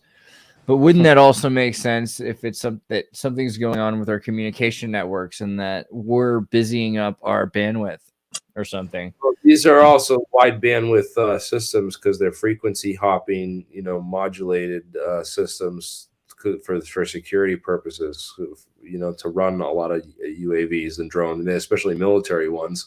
I assume this is like it sounds like a military application technology. And so oh boy, this is gonna be fun. I think I just found a map worth looking at. Oh, but it's blurry. Why would you guys make a blurry map? This is a map of where all of the different megahertz and all the signal ranges are dedicated to. That's what that map is. And so it'll tell you which part is military, which part is law enforcement, which part changes. Radio. That changes every 3 or 4 years, actually. Right, and they get rid of old ones and UHF. So the well, they buy them up and they get them on a commissionary basis. So you have paramilitary, military, local law enforcement, and then corporation. And then public use gets relegated last. So this is published every year by the FCC, and here's the fcc.gov link where you can actually go and download it.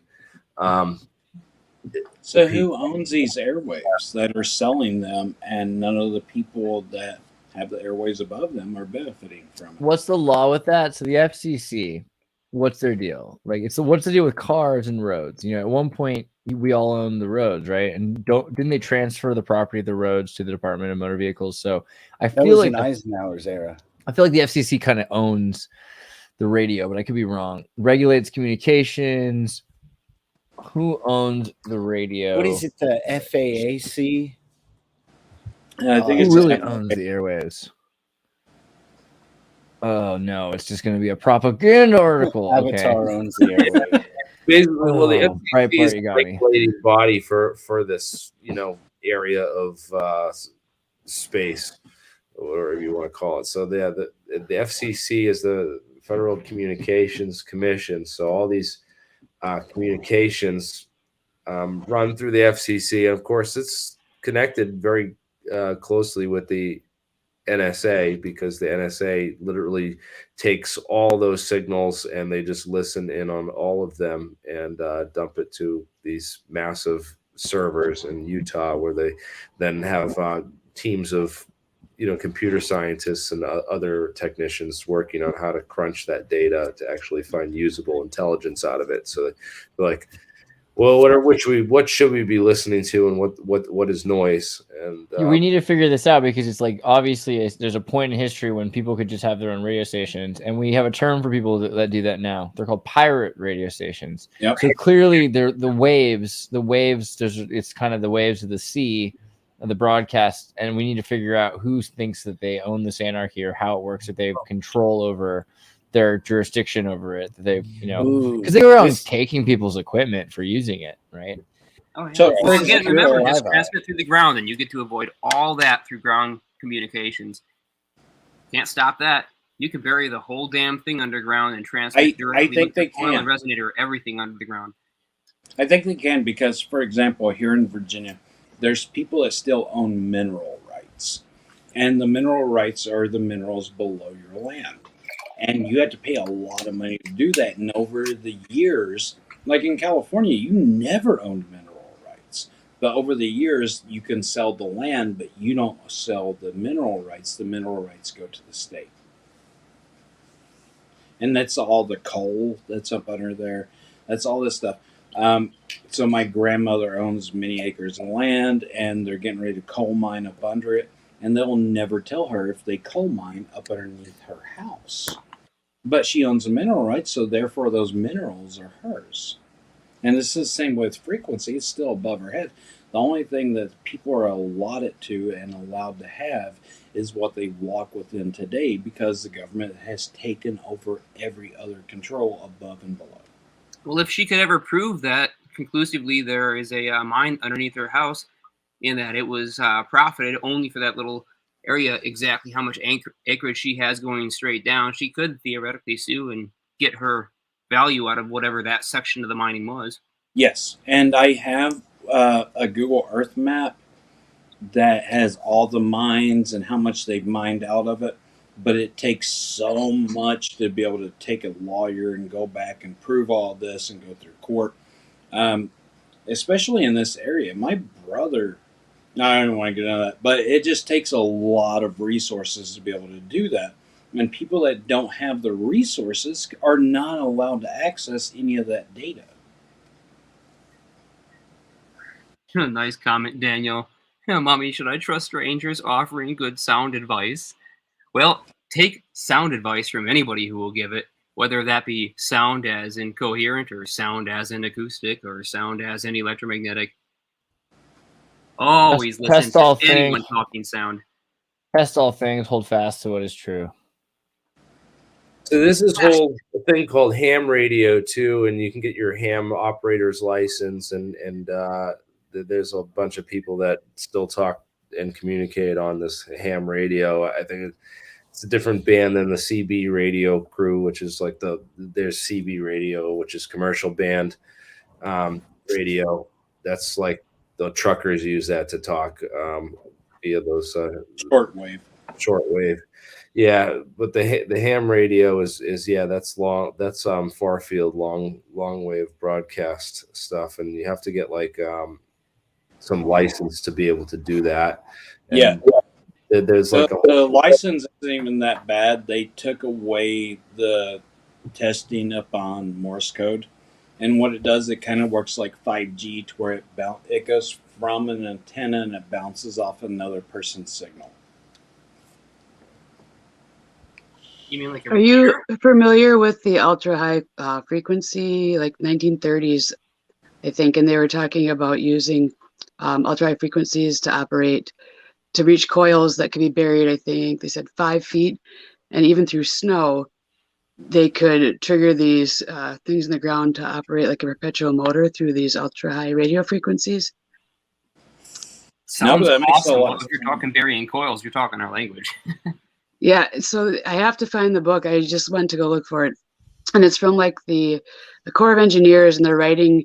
It's like all the scientists got together and they're writing it to the people, and also to Congress at the time, and it's all of this crazy stuff. And it reminded me of, I don't know, there's a movie where they have to dig holes. Is that holes? Anyway, it's talking about the dimensions, and it was like the beginning is like they're going to reveal all the truths to the people about this technology. And it just kind of blew my mind. And from then I was always thinking about sound and radio frequency and how that could be used to possibly operate or perpetuate continuous motion. You know, it could, and it really could, because after you eject enough energy into the ground through EMFs, then it could create, it's not perpetual motion because it violates the first law of thermodynamics. But it also reminds me of this thing that whenever you use a radar or a metal detector, right? Now, the metal detectors only go 10 to 12 inches into the ground on a standard. why are we not shooting them into the ground over a longer period? Well, we are. That's called ground penetrating radar, and that's exactly what it does. Yeah, but who has access to that? So anybody that wants to rent a piece of equipment, you can rent one for a day as a civilian. Pirate radio stations do, and that's the other thing. So you're going to find that there's lots more people than you realize that have ham radios that could be adapted to be doing this, but that you're not going to hear about them. And the FCC is going after and targeting people because they can pick up where the signals are coming from. The only ones you're hearing about are the ones that have fans, which are the music radio stations. But those are the ones that in this last year, it looks like they've really gone to town, shutting down the pirate radio stations in the AM and the FM bands. So they're really coming down on people using radio frequencies that they are charting. They're charting the seas. Okay, now who owns the FM bands? I mean, this is a great question. As far as I can tell, and I need to look into this more, I probably have to write like a Dolly. Well, in the United States, the FCC pretty much owns the bands, and you pay right. You pay your right if you want to transmit on one of the ones that. Technically, though, do they? That's my question. Like, I haven't seen the law that shows me the FCC owns the band. Owns a band, okay? Well, that's a great. So what the heck? They own the airwaves, but they will come after you. And they sell them. They sell airwaves, and they sell them, and they benefit from it, just like cell phone signals. And then you lease it, or do you get to own it if you pay enough up front, or is it like you just lease it? No, there was a movie. There was a movie about who was that girl who played in Herbie the Love Bug, the new one. Lohan. You pay the FCC mafia your fees, and that will prevent them from coming after you. This is really interesting to me because how is it possible? And just show me the law that makes it possible for the FCC, this supposedly independent organization, to it says it's an independent regulatory agency. Independent is its own. In other words, it's independent of the United States government, created by the United States government. That sounds kind of like the National Treasury, doesn't it? So how did we let this happen, and what do we have to do to remind them that that's not legal to take? Okay, so it is legal because they have the force behind it. If this is an independent agency, then you should be able to go to SAM.gov, System for Award Management.gov, SAM.gov, and you should be able to look up their cage code and find all the contact information. You should be able to see their point of contact, everything. Yeah, we got to remember that laws are enforced by power and by threat. Yep. The only thing that's legal is what we all agree upon as a society to not stand up against. If you look right here, it says FPDS.gov. That means Federal Procurement Database System.gov. You can see every contract the government has ever issued, how much they paid the people, and what it was for. Just show me in nature anytime a lion got sued for chasing a gazelle under contract. Well, I can show you a guy that got bodied for building a hydrogen engine. Right. And I think that's a problem. Yeah, Void, I got to talk with you because I'm having some trouble understanding the non-communicative effects that you often go on with, and I would really like to grasp it more, but the only way I'm going to get that is if I have a chance to actually talk with you. I don't know if we can have a call sometime, but I would really like to get you on the phone or on the Zoom call or on something and have that conversation to comprehend what it is that you're teaching.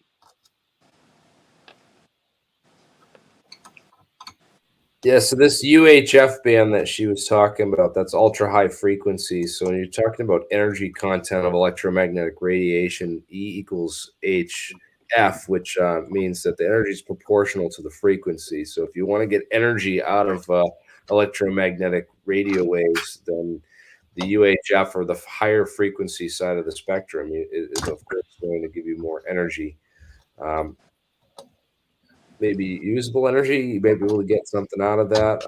It's almost where you get to terahertz frequency. That's infrared. I was gonna make the joke because it goes UHF is ultra high frequency, then it goes super high frequency, then like extremely high frequency, then the hell frequency. No, yeah, right. No, but actually, why is infrared where they claim that they see demons? Demons are painted in red, and ultraviolet, the opposite spectrum, is apparently where auras are. But there is something to the idea. Sorry, Jeremy. They own all of it. Look at it; it's all already dedicated to somebody. Okay, THF stands for tremendously high frequency. No, I think you're right. Is that actually a thing? Yeah, it's a thing. That's hilarious. My gosh. Is it like horrendously high? Or is that the final one? Oh, you'll just die. You will never know. Stand in the sunlight, you're getting hit with THF. Yeah, that's the kind of stuff we were doing on the Sesura. High frequency, very high frequency, ultra high frequency, super high frequency, right? Is that right? Super. Super low super high frequency. WTF. And then WTF isn't really there. That's just a joke. That's nice. That's how we all feel. That's how we all should feel. Oh, that's my favorite, man. Tremendously high frequency. I've never even heard the term THF. THF is like the hell. Yeah. I was thinking frequency is this? Brett, you don't even get to say the hell. Yes. Yeah, it's not actually terahertz though. That's the thing. It is. Gets into three. Oh, it does. It does. It does It get into is. 3 terahertz. Okay, Yeah, sorry. it's terahertz. I thought it got right up to a tera, but I get to 3 terahertz. So that's pretty good. I think we need another one, which should be WTF, which is like what terahertz? Or just ridiculously high. Is that you guys remember ludicrous speed? And flat. Spaceballs, right? So we go from tremendously high frequency to, let's say RHF, ridiculously high frequency to.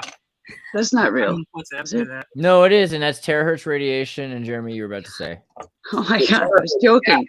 Yeah, the WTF it should be the terahertz gap because like this. Why is there a gap in the electromagnetic spectrum? Oh my god! Because it's fun. Don't you want to be able to go through walls and see is inside of people's the one bones? they're using? Well, can we claim this? Various terahertz, right? Like, can we claim this? Can we modulate a signal with the WTF and claim that? Yes. So you guys want to know why these band or these completely unexplored terahertz gap frequencies are so freaking important? They are representative of the velocity c propagation of an electromagnetic signal through a material at the distance or exact spacing between the atoms of that material, which means that you can physically vibrate a material's atomic structure and break apart its coherent bonds in the terahertz gap that we currently have not developed technology to use. So you're talking about teleportation, just like on Star Trek whenever they'd send somebody from the ship down to the Earth. But also Mr. Universe blowing people apart. But also maybe just floating in one spot instead of falling. Also floating. You know, use for nice things. I'm a big fan of nice things. But by terahertz gap, it looks like NeuroStream is asking to, what does that mean? It means there's a major gap in the technology that we've currently developed and that's accessible to anybody, even including high-end labs, where we simply do not have the ability to generate certain frequencies in the terahertz spectrum. Or detectors. You can't see it. Not only can you not generate, you can't detect either. Right. Well, if you build a detector, then you've automatically got a mechanism by which a semiconductor or an assembly of physical materials can be reversed in that process to produce it. So if you have the ability to hear it, then you also have the ability to make it. So Jeremiah, in theory, how would you go about your first steps of building an antenna to project this gap? To building a what? To project this gap? To be able to project this terahertz gap. You mean how will be generated at high enough energy levels to be useful? Like how you get this gap filled? Okay, so no semiconductor is going to directly operate in an on-off switch mechanism in the way we conventionally use the electronics. So this is not going to work like a MOSFET or a transistor or anything like a processor.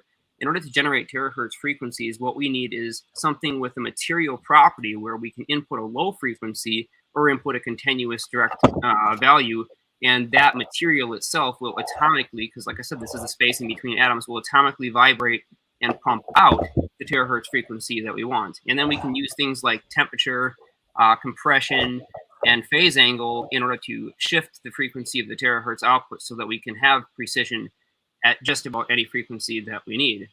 Consider like masers, for example. Masers are not talked about very often, but we've got plenty of stuff in photonics for lasers. Masers are a much lower frequency type of laser that generates microwaves instead in the non-visible band instead of generating visible photons. And so masers can go down into and help fill the terahertz gap. And plasma masers specifically can be tuned under the pressure and temperature of the chamber to produce a wide-ranging scope of terahertz frequencies. So, oh my god! So I have to just say really quickly. So erbium doped laser in photonics. So if you have an EDF, OISO, WDM, erbium doped fiber laser model, right? So using fiber to transceive the signal. This article suggests, and we were talking about what was the edge of the ultra frequency, whatever, the tremendously high frequency, the hell 3 frequency. terahertz. 3. So this is 6.5. So I think this is well in the range of WTF. And it's so you're using a fiber coupled transceiver head for terahertz time domain reflection measurements, monolithically integrated transceiver chip based on iron doped gallium, arsenic, et cetera. So you could definitely imagine this technology is being used right now. I mean, so this goes from 1 to 10 terahertz, and it does not go past, on that diagram you showed before, past 3 terahertz. Yeah.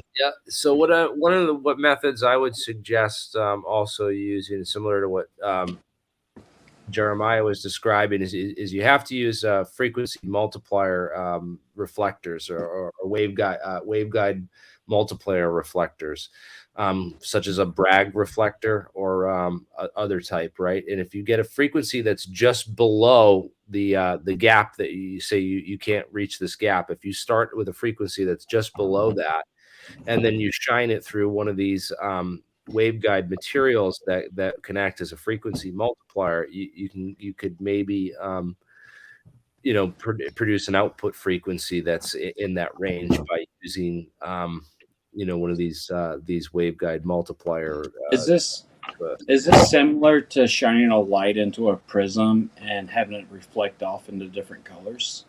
It really is, except for in this case, you're not having it split or spread.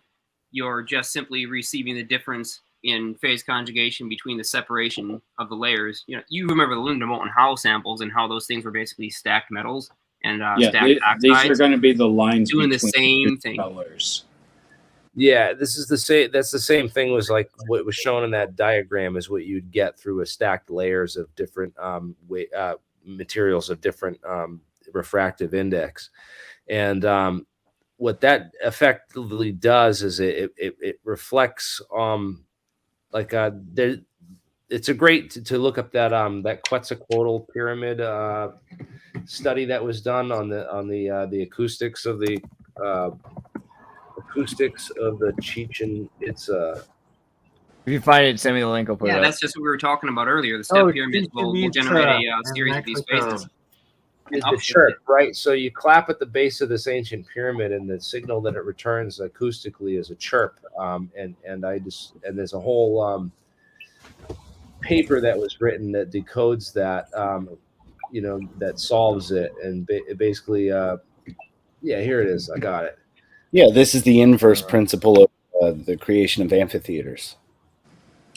And the idea is that this incident clap is a signal, a single waveform, and as it reflects off the wave fronts of all the steps. Can you post that in the private chat so I can pull it up on the screen? Jeremy, actually, if you could pull up video with audio so people can actually hear the sound of that thing zip up. It's really incredible, because normally what we do when we mix any waves together, if we're just mixing them signal wise and not in 3-dimensional space, what we end up with is always a lower frequency than what we started with. We can't end up with a higher frequency by simply mixing waves together, unless of course we have something for which they can interact in. And in this case, acoustically, it's a 3-dimensional phenomena, so we can actually step a frequency up higher than what it started with by allowing that frequency to not immediately reflect, but build up first before it comes back out. And if you could regulate that in between only going up as low as 60 hertz and as high as 10,000 hertz, then people can hear it through their speakers. Yeah, just consider the actual wavelength of a super low frequency like that, because if you're trying to get any kind of decent Q factor, we're talking a pretty large oscillator or a pretty large wave reflection chamber, practically standing between mountains, basically. All right, we're going to listen to this. This is a simple echo. Actually, it's very simple to explain. When you clap in front of a pyramid, of a slope, the sound will go to the top. in this case, a pyramid. You know? And if it's there a cavity or a temple, like in this case, the echo will come back to you. If you clap in front of an Egyptian pyramid, nothing happens because the sound goes away. But here, the sound comes back. Why it sounds like a bird? Don't ask me that. That is amazing. And the science behind Really it is even wilder. Experts from different countries, experts in acoustics, have come here to study, to try to know how this is possible. They leave the country just like they. It works all four sides the same. So used to be, now only two. Yeah, the north and the west. See? Jeremy, when you connected that with a Bragg reflector, that was just genius. As soon as you connected the step pyramid and that acoustic phenomena with what we know in photonics, I just thought that was freaking awesome. If you look into that same pyramid, that was in Mexico, and they actually have the photon resonance to where on the solstice, every solstice, it has a serpent that's crawling down the stairs in the shadow. Yeah, we know. Yeah, I've seen that one before too. I just want to see thousands of people at the base of that clapping.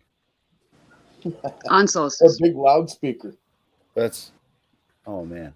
I totally go there with a pulse tone generator and try to tune that sucker in. Actually, there was a video on, what was it? Graham Hancock went out on tour with an expert on it, and they went inside one of, I think it was the Red Pyramid and also the Great Pyramid on the Giza Plateau. Yeah. And found toning frequencies. So what those walls will do inside the Red Pyramid, inside the Great Pyramid, there are other types of Bragg reflectors that are tilted at an angle. And if you sing one single low frequency tone in that chamber and let it reflect back, you just sing it for a couple of seconds, you'll get a much louder amplification of an entire choir singing back to you. And so they toned it out with a little speaker and a keyboard, and found exactly where it resonates at and released that data. But it was just the inside of those resonant chambers and how they work, just to be able to stand inside of one is freaking incredible because of its frequency shift and what it can do to the phase and the angle of each of those wavefronts. Someone said that this is the exact opposite of an amphitheater.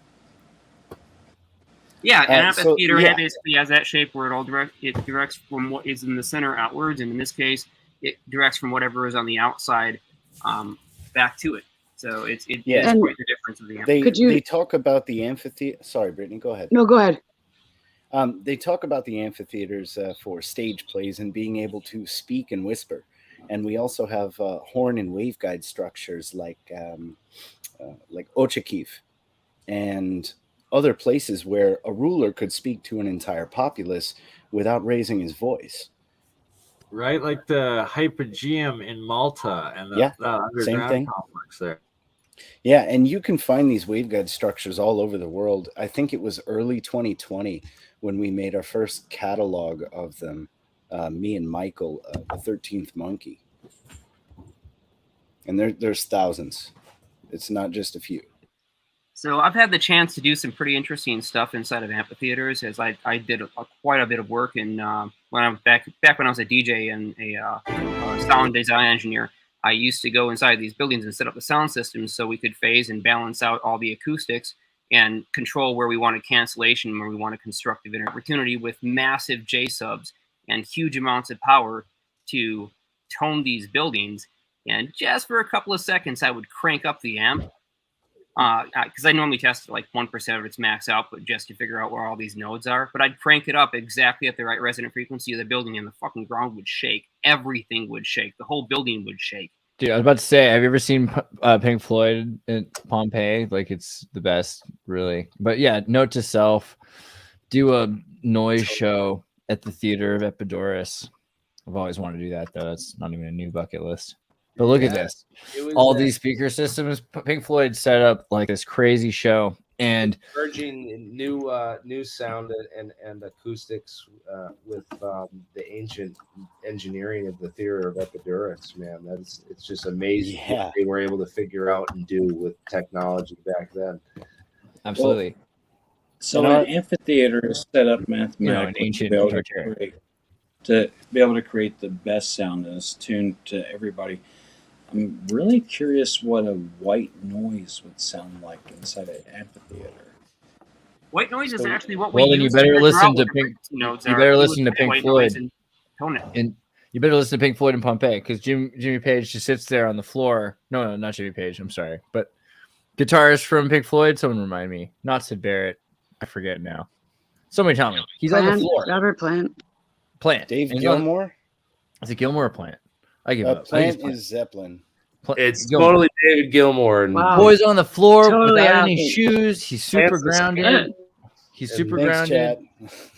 Oh my god, yeah. He's super grounded, and yeah, Gilmour is lying on the floor, and he's got his guitar, and he's just like Jimi Hendrix, like feeling the white noise reverberating from the microphone, picking up the air in the amphitheater, and like making a feedback loop. And they've tuned it to 432. It's just like everything about it is amazing. Okay, can we get an overhead view of the amphitheater and look at? It's not going to be A it's going to be dead or on G. and exactly harmonious. Dead on. Kind of like a Rife machine on a major scale, though, because a lot of that was for different types of healing, I would think, and for longevity. And possibly if there was water or fountains around it, they were doing that to vibrate the water and run it through different things too, I think is what we were finding, or what I guess we speculated. And they would have organs that were built like literally into caves, and people would just sit there, and it wasn't for worship. Void is offering to come on the live stream. Sorry, go on. But Void is offering to come on the live that was stream. it. Can somebody get him a link? Does anybody have the ability to get him a stream? For who? Void is Yin Yang is offering to come on live and talk about if you want the non-communicative time frequency music secret. I can go on live stream. Can we get him on? What's the email? Oh yeah. Favorite subject. I'm kind of wondering, like, people that grew up in the era that had a amphitheater tuned to a certain resonance, that after they changed the amphitheater, that culture actually fell.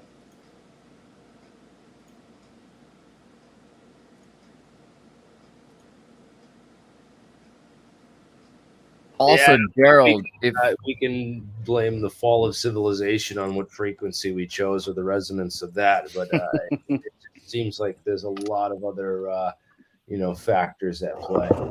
If Gerald, I forget if you wanted to share something tonight. We definitely want to see that if you have anything, but don't feel forced if you're not ready. Oh, Bernie was just asking me about that little ferrite core that I took out of an old radio and was producing voltage on. So I set up a little. It's a nothing experiment. You don't have to worry about that. But if you'd like me to show it, I can. I'd love to see it. Yeah. Quite fun. I'm also I want to see this pretty man's face. Look at Nathan here. Great. Thank you. Thanks, Gerald. I'm also playing with some old vacuum tubes. That's going to be the next experiment. So that crazy mercury tube you've got is really something else. Yeah, I'm building something interesting. Let's just say. If you actually give me a minute, I have to switch cameras and set it up. So, okay. Matthew, were you gonna do a water demonstration at all still, or was that for next time? So the water demonstration, I'm going to have to set it up for next time. Yeah, because you're at your grandma's place right now visiting. Yeah, I'm really interested in this mercury tube because one thing I've been looking at on Tesla coil is switching over the electrical switch over to mercury. He should show his mercury tube. And by the way, Bernie, please kill Bert and Ernie cam because we are maxed out in the room. No one else can get in, so we've got to get rid of something. God, you guys are gonna keep. I can go too. I can just. Bye, Bert and Ernie puppet. They're gone. I can just. All right, now there's space for Void or for my other camera, depending on which one comes first. If we get any bigger, you know what we're gonna have to do? It sucks. We're gonna have to go back to using Zoom. Zoom takes both 50 of those people, things. but it's just so annoying. I'm gonna leave, and I want Jeremiah to get his camera up ASAP. If you got two more. No, Jeremiah's here, but someone else. Is there two people? But he's got a second camera. Yeah, I could leave. Well, I'm gonna wait. I'm gonna actually wait before I set up the cam. If we can get Void on, because that experiment was the one that I can also be in the waiting room room and mod the Yeah, I'm room. gonna go. But this was awesome, No, you we're guys. fine now. Thank Without you. Bert and Ernie in there, I think we have the space. Yeah. Well, yeah, and there's not been anybody trying. We haven't gotten a notification anybody's trying to come in yet. We don't need anybody to leave. I mean, we just got. Yeah, one. yeah, No, we I just got needed rid that of one Bert and extra Ernie, can. We so can we only hold got 10. one more room, and then if Yeah, so stick around. I miss Bert and Ernie. I'm sorry I didn't leave with him. If Julia is gone, though, we'll just make sure you guys know to go to juliacommon.com. Did she leave? I don't know. I can't see her on the screen. But if you go to juliacommon.com, you can get more of her research. And also, she does live viewing, zodiac, horoscope charts, and events. And you can find out more going to the Biomed Expo. This is going to be it for me too, guys. Yeah, we're 2 hours deep. I know it's a long one, so if you guys are having to... But I still want to see the experiment. This has been a lot of fun. Nathan, we'll do it again. Thank you for being here. That's awesome. Indeed. There was some people in the chat asking where Nathan can be found. It was at stolenhistory.net. Stolenhistory.net. Please also put that in the private chat if you would. Oh, certainly. Because I mean, all these links, these great links that are being posted, the media that I really should be checking out, are lost in that huge, massive chat from 3 channels. It's really difficult to set this up. I apologize. So let me just give you a quick show of the setup. What I have here is just a very tiny coil, 22 wraps. It's geometrical form, but it doesn't look like it because it's so small. And over here, you can see the ferrite core that I built. There's 2 pieces to it, 2 halves. Each side's wound 120 winds. And as you can see here, this is the ferrite core that I pulled out of an old radio. Now I'll go back to the meters. And I will turn it up. And as you can see, I'm getting 44 volts, 43, 44. Yeah, so roughly. right now we're pumping in about 12 volts at a few hundred milliamps, maybe not even a few hundred milliamps. That transistor never gets hot, really. And I'm also lighting, if you can see that over there, a neon as well. So the neon represents 90 volts. The power supply is 12 volts, 1 amp, which I'm not using all the capability of. This meter over here is for the radio ferrite core. Let's see if it'll pick anything up. I'll just slide it in there. Not much. Weird. It's not getting the voltage now. That is strange. I think it's because I'm powering the neon, so the ferrite core isn't producing what it was before. Prior to this, it was producing 42 volts. So that's my demonstration. Simple, solid state, just voltage. I'll show some lighting and everything going on in the next live. Can you ground out that neon and see what we jump up to? That's a great idea. Can you? Good idea. Let's see. Any change? I'm not seeing it. And this is grounded to the water pipe that goes into the ground right beside me. So. Oh, we just saw a change on the left. I don't know how much. I just saw it change. Try to switch to milliamps for that neon circuit and then ground it out. Yeah, I'm sure you don't have too much power for that. It will be fine. Your meter should handle it, no problem. Oh, he doesn't have a milliamps range, I don't think, does he? Do you have a milliamps range on those guys? On these? I think I do. I have to put my glasses on. Wow, I must be old. Yeah, he wants to see the one with the ferrite radio rod. Well, I mean, you can always get a Rife machine and adjust the rods and cones in your eyes to where you don't have to have a set of glasses. Wait, you can adjust the rods and cones in your eyes with a Rife machine?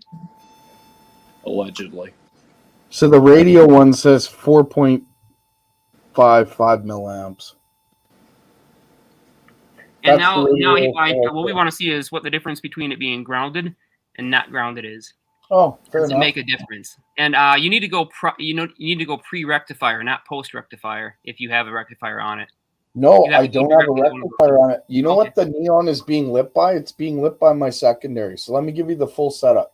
What I'm running is a 12 volt 1 amp wall plug, and I'm pulsing it with 880 hertz square wave, 50% duty cycle, and the neon is being lit by a polypropylene capacitor of 600 volts, which is attached to the neon. And Okay, that's so- my secondary from the coil that I'm pulsing. Do you have the ability to switch from square wave to pure sine? I do.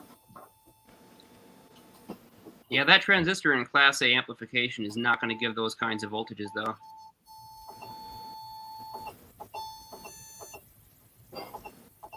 Well, maybe I don't. The transistor don't won't think like so. it. Not with the way that you're setting it up right now, or the way it is set What? up right now. I didn't It's think not he'd gonna have like the sine wave. ability, but he's going to have a modulated sine wave. I've got to build an app yet. Sine wave now, and it's not. It's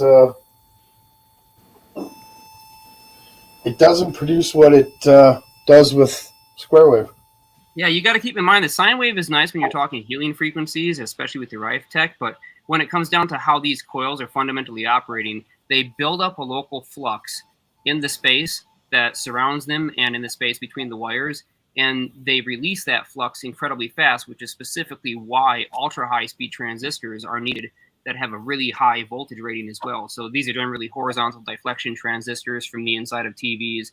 A very small select number of MOSFETs have the low enough gate capacitance and low enough transition time to also do this. But for the most part, we're talking horizontal deflection transistors or really high-speed transistors. It's that back EMF pulse, which happens so quickly that by the time the first side of that impulse waveform has been produced and flowed out the coil, it's already been radiated into the environment. And because it's been radiated, it can't reflect back into the circuit and then oscillate. So you end up with a very non-uniform, asymmetrical, and DC biased impulse because the energy is being sent out into the environment and then captured. So you can capture this as many times as you like with as many coils as you like, and you won't see any change in the drawing power of your input because technically you're not using it on the input. You're only using that back EMF impulse. So what do you think about the possibility on this geometric coil that he has if he uses a barrier wire that's probably like 1/32 of the size? What do you mean a barrier wire? Can you explain? Oh, you're talking about an outer barrier wire, like almost like that you're actually running the pulse through that helps keep the magnetosphere a little bit more in check and no more heat going out from the magnetosphere further than what the coil is. Yeah, none of this stuff ever gets hot. It never gets hot. Yeah, it never gets hot. In fact, the It even gets cold, right? When you get high magnetic fields energy, it usually gets cold as opposed to hot.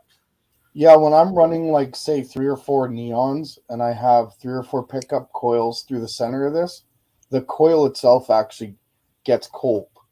Really? It's pretty interesting, yeah. But if I'm not pulling the power out, if I'm not running loads, then the coil will warm up. But if I put my pickup coils in there, it cools it right down to the point where it's actually cold to the touch. Could you put the ferrite coil right in the center of that? You know what? This coil here is a little bit too small to do that with, unfortunately. Okay. Yeah, I was thinking that it might fit, but it's very close because I want to see the pickup whenever it's right on the like the inside diameter because the electricity runs on the outside of copper. I'd be surprised if this is going to generate much in that configuration, especially because technically you're I want to see it go now down. at 90 degrees, right? So they're not supposed to even communicate. Yeah, I want to see it go down. I want to see it go down as in opposing factors. What do you mean? It's kind of like whenever you take 2 dB plus and 2 dB negative, and it's going to equal 0 dB. So if you're right on the inside and you have the same resonance within the geometric coil versus the ferrite coil, then you're going to pick up more magnetism on the ferrite coil because you do have ferrite. Oh, I see what you mean. But the only way that this, because of the way that this is wired, if I set it up like this, it barely picks anything up. But if I set it up in the opposite direction, then that's a whole other story. If I even just like loop it like I can even separate the two, which I've done prior. And so that's what I was looking for, is that for it to barely even pick anything up means it's, you know, canceling each other out. Versus the 90 degrees, it's kind of not opposing, but it's a 90-degree angle. It's a acute angle. Yeah, the field just doesn't couple at that angle. Yeah. The only way that it can couple is through the refractive index and the modification of that refractive index, which is something that I've shown demonstrated with magnets in a small core, where I have a coil wrapped around the ferrite ring like that, and it's just wrapped around the edge of it, around the outside, and then I've got another coil around it, which is wrapped in the conventional way as we're seeing right now, through the center and back out the other side. And those two fields, they don't connect with each other, generally speaking. But if I take a small set of neodymium magnets and stick them to the side, I can force precess the atomic nuclei of the iron inside that material in order to re-spin the field coming from my pump coil, and then it gets picked up on that outside ring coil that otherwise it would never communicate with. And so we can use the atomic properties in the ferrite itself through the nuclear spin and through the electron cloud spin to transfer a flux from point A to point B. But here's the thing that's most important, and I bring this up just because it's an example of the phenomena happening. Space-time can do this too. And what I was looking at is the space-time, because there was a very smart individual that just showed me something recently about counterclockwise and clockwise coiling that has a pinch point in the middle. Yes, it does. And how they interact. If you know what I'm talking about. I know exactly what you're talking about. In fact, I designed coils specifically for that fact. This one is it does a different sort of thing. It's not even meant for power. This is actually meant for being somewhat of a test coil for healing. But a power coil, like my old ones, let's see if I have something around here close by. I can't wait to see the size comparison of those two coils, man. Like this one here. Yeah, this is that three-phase coil I was talking about the other day, man. Yeah, that thing's a monster. This sucker's, as you can see, right? This is a lobotomy waiting to happen. I love it. Yeah, this thing's insane. But this is not my biggest coil. I actually have bigger. And each coil does different things. This one being trifilar, I can offset my field in different ways depending on how I wire it and what I put in between here. If I'm using capacitors, I can use a piezoelectric. The phenomenon that comes off of what these things do is absolutely insane. You could say it's almost supernatural. Anyway, so that's it for my presentation. Sorry to kind of take up the whole screen here, but that's where I'm at. We specifically were asking for you that's to take amazing. the whole screen, so don't apologize. Yeah, Thank you. Wow. You're welcome. There's much more to come. It's just that I wasn't set up to do my, pardon the expression, Nazi Bell experiment, but it is coming. I'm almost complete. Not the Nazi, just the bell. Derek Locking. Derek Locking. I say that You for should show reference. that thing, man, because a lot of people are on Jeremy's channel today that haven't seen what you managed to pick up. That thing is freaking awesome, and it's just about It's unfortunately it does. It's had some bad pejoratives from the History Channel and Ancient Aliens and all that stuff. But there's also the Kecksburg Bell, which I think of in Pennsylvania, which is very interesting. In 1960, whatever, 61 or something. There's a number of bells, and it's interesting how many. Yeah, the South American bells, exactly. But we have a new. Oh wow, there, that's a literal Derek Locking. There we go. Void is singing. We're gonna give you a real introduction in a second. and then the guts are being worked on as we speak. They're actually on parts of it's on the other table. the other parts in the other room that I was testing prior today. So in the future, we're all going to have guitars that are super thick and have this inside of them. It's going to be great. It's going to be a lot of fun in the future. So that's it. That's me. Thank you for listening. Incredible. That's incredible. Thank you so much, sharing, Gerald. Guys, and we're also just really, we should also explain to people where you can get some more of Gerald's material. I'm going to pull that up for a second too. And I'm also posting it in the live chat for everyone. This right. is channel WPG. There it is. WPGN Lighten for Truth 2. And make sure you're subscribed because he had to remake his channel and he's putting some amazing stuff up. So we want to give him a pump up and make sure that you guys are aware of his next videos as they come out. He just put out something yesterday, and you got to expect more stuff to come. But also, Voidus and Yang, welcome. How are you doing? Oh, we can't hear you. You're hyper muted. Yeah. Whenever you're muted, though, the best thing to do immediately is just imagine you're in a box, and then just try to imagine that the walls are the same size on both, because you don't want to have the bend on. You have to make sure it's like, you know. You just mind your way out of the situation. And then you want to have you have to climb over the thing. And you're just like. Well, Andreas, you do the climb on the wall. Or you just might have to go down the basement. I'm not saying I'm a classically trained mime or anything. But... No. I could That'd be crazy. Later. Wait, is he jumped? Look at him back. Look at him back. He's reloading. He's reloading. Yeah, it's true. There we go. Oh, Voidus and Yang, what's up? We gotta go in settings and change out his microphone and figure out what. Yeah, give yourself a second. Go into the settings. Go to your settings, and then in settings, we can't hear you. But you got to go to settings. This is always fun. If you go to settings and you go to audio, and you go to audio, then you can click input mic, and you change mic to what it is that you are using. I actually had to take out my Bluetooth, even though it was set on my iPad mic. And after can you hear that? Bluetooth and cut it. There he is. Yes, we can hear that. All right. I spent a few nights in a hut out in the woods with no technology at all. So it's always the way to start a show. I have a good excuse. That's awesome. Yeah, it's great. Yeah, I was literally any good adventure should begin, and yeah, I was lucky to escape. I had to escape back to civilization. So, speaking of bells, that's a good segue to the ancient Chinese tuning bells. If we think of sound in traditional Chinese culture, am I loud enough, or yeah, we can. Good. I can. Okay, because I'll adjust as time goes on. All right. So the thing is that can I talk softer? Is that all right? Yeah, sure. Go ahead. Okay. So all right.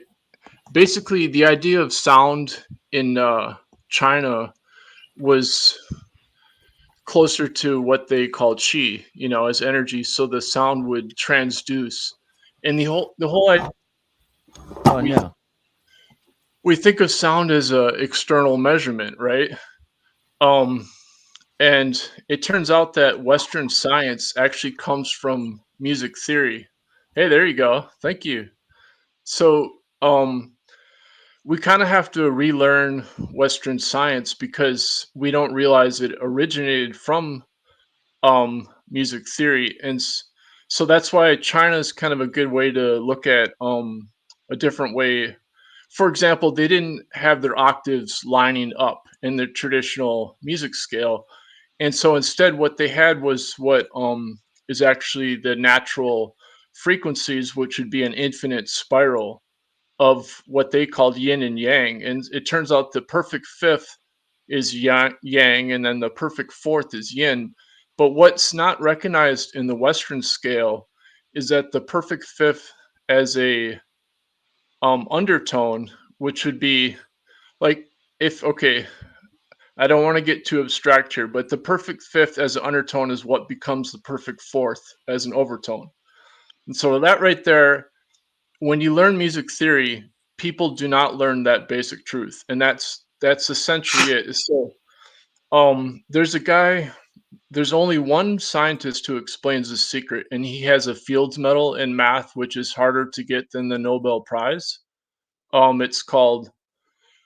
His name is Alon Kans, and he calls it 2-3 infinity. So all you have, it's a very simple concept, but essentially what it means is that the future and the past are overlapping as a non-locality, and it's almost like too simple of an idea to accept in reality. But if you look at is Jeremiah here, because he was asking me. Oh yeah. That's specifically what I talk about was non-locality, and okay, great, and how you're using it and defined by it.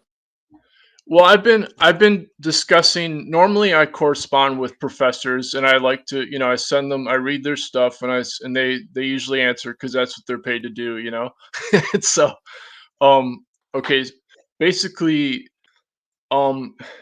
it turns out, okay, how Alon Khan, he has a great lecture called "Music of Shapes," and he has several versions of it on YouTube, and like I said, he's the only scientist who's figured out this secret of music. And so that's why I want to keep on repeating his name. It's Alain, or I'm sorry, Alain is his first name. And then Connes is his last name.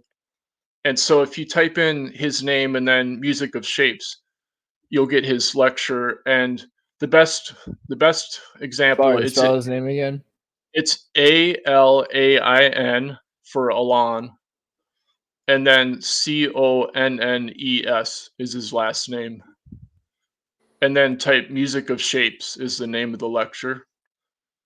And yeah, and so he has several versions of that lecture on YouTube, but the best one is in French because that's his native language, right? And then there's a translator. Yeah, that's the one in French. Okay, at any rate, now if you watch this, it's hard to understand the music directly because he's talking about non-commutative geometry, which is why you got the Fields Medal. Non-commutative geometry happens to be a unified field theory, so it's his argument to unify relativity in quantum physics. But he says the simplest example of it is in music theory. Now, again, he's the only one that I could find who discovered the secret of music. That I started out training in music in Minneapolis from a young age. And so I took adult music theory when I was like 15 or something. And I noticed this logical error. And then basically in Western music, 2/3 is not allowed as the perfect fifth. And it sounds super simple. And I was studying with a university professor at the time and taking private training. And he just said, well, it's logarithms, Western music, it's based on logarithms. But then I found a book by Sir James Jeans on the science of music, and he explains, no, actually the truth of music is this infinite spiral, and that's the actual Pythagorean tuning. And so I realized that this must be the truth of reality, but I kept it to myself because I also realized the Pythagorean theorem was actually not true, which is a crazy thing to think, right? Because it's the most commonly accepted theorem of mathematics, of science, But it turns out there actually is something called the non-commutative Pythagorean theorem. And I had an interesting exchange with a math professor, Luke Kaufman. He focuses on non-commutativity. And I was looking at the history of the Pythagorean theorem. And all of a sudden I emailed him. It was like a Sunday night. And I said, the Pythagorean theorem is actually non-commutative. And he said, you mean this? And he sent me an unpublished proof of the, it's been published. But at any rate, this is my point, is that I realized this secret, and then I took quantum physics my first year at college. And okay, so this is the circle of fifths. This is not accurate because the actual truth is an infinite spiral of fifths.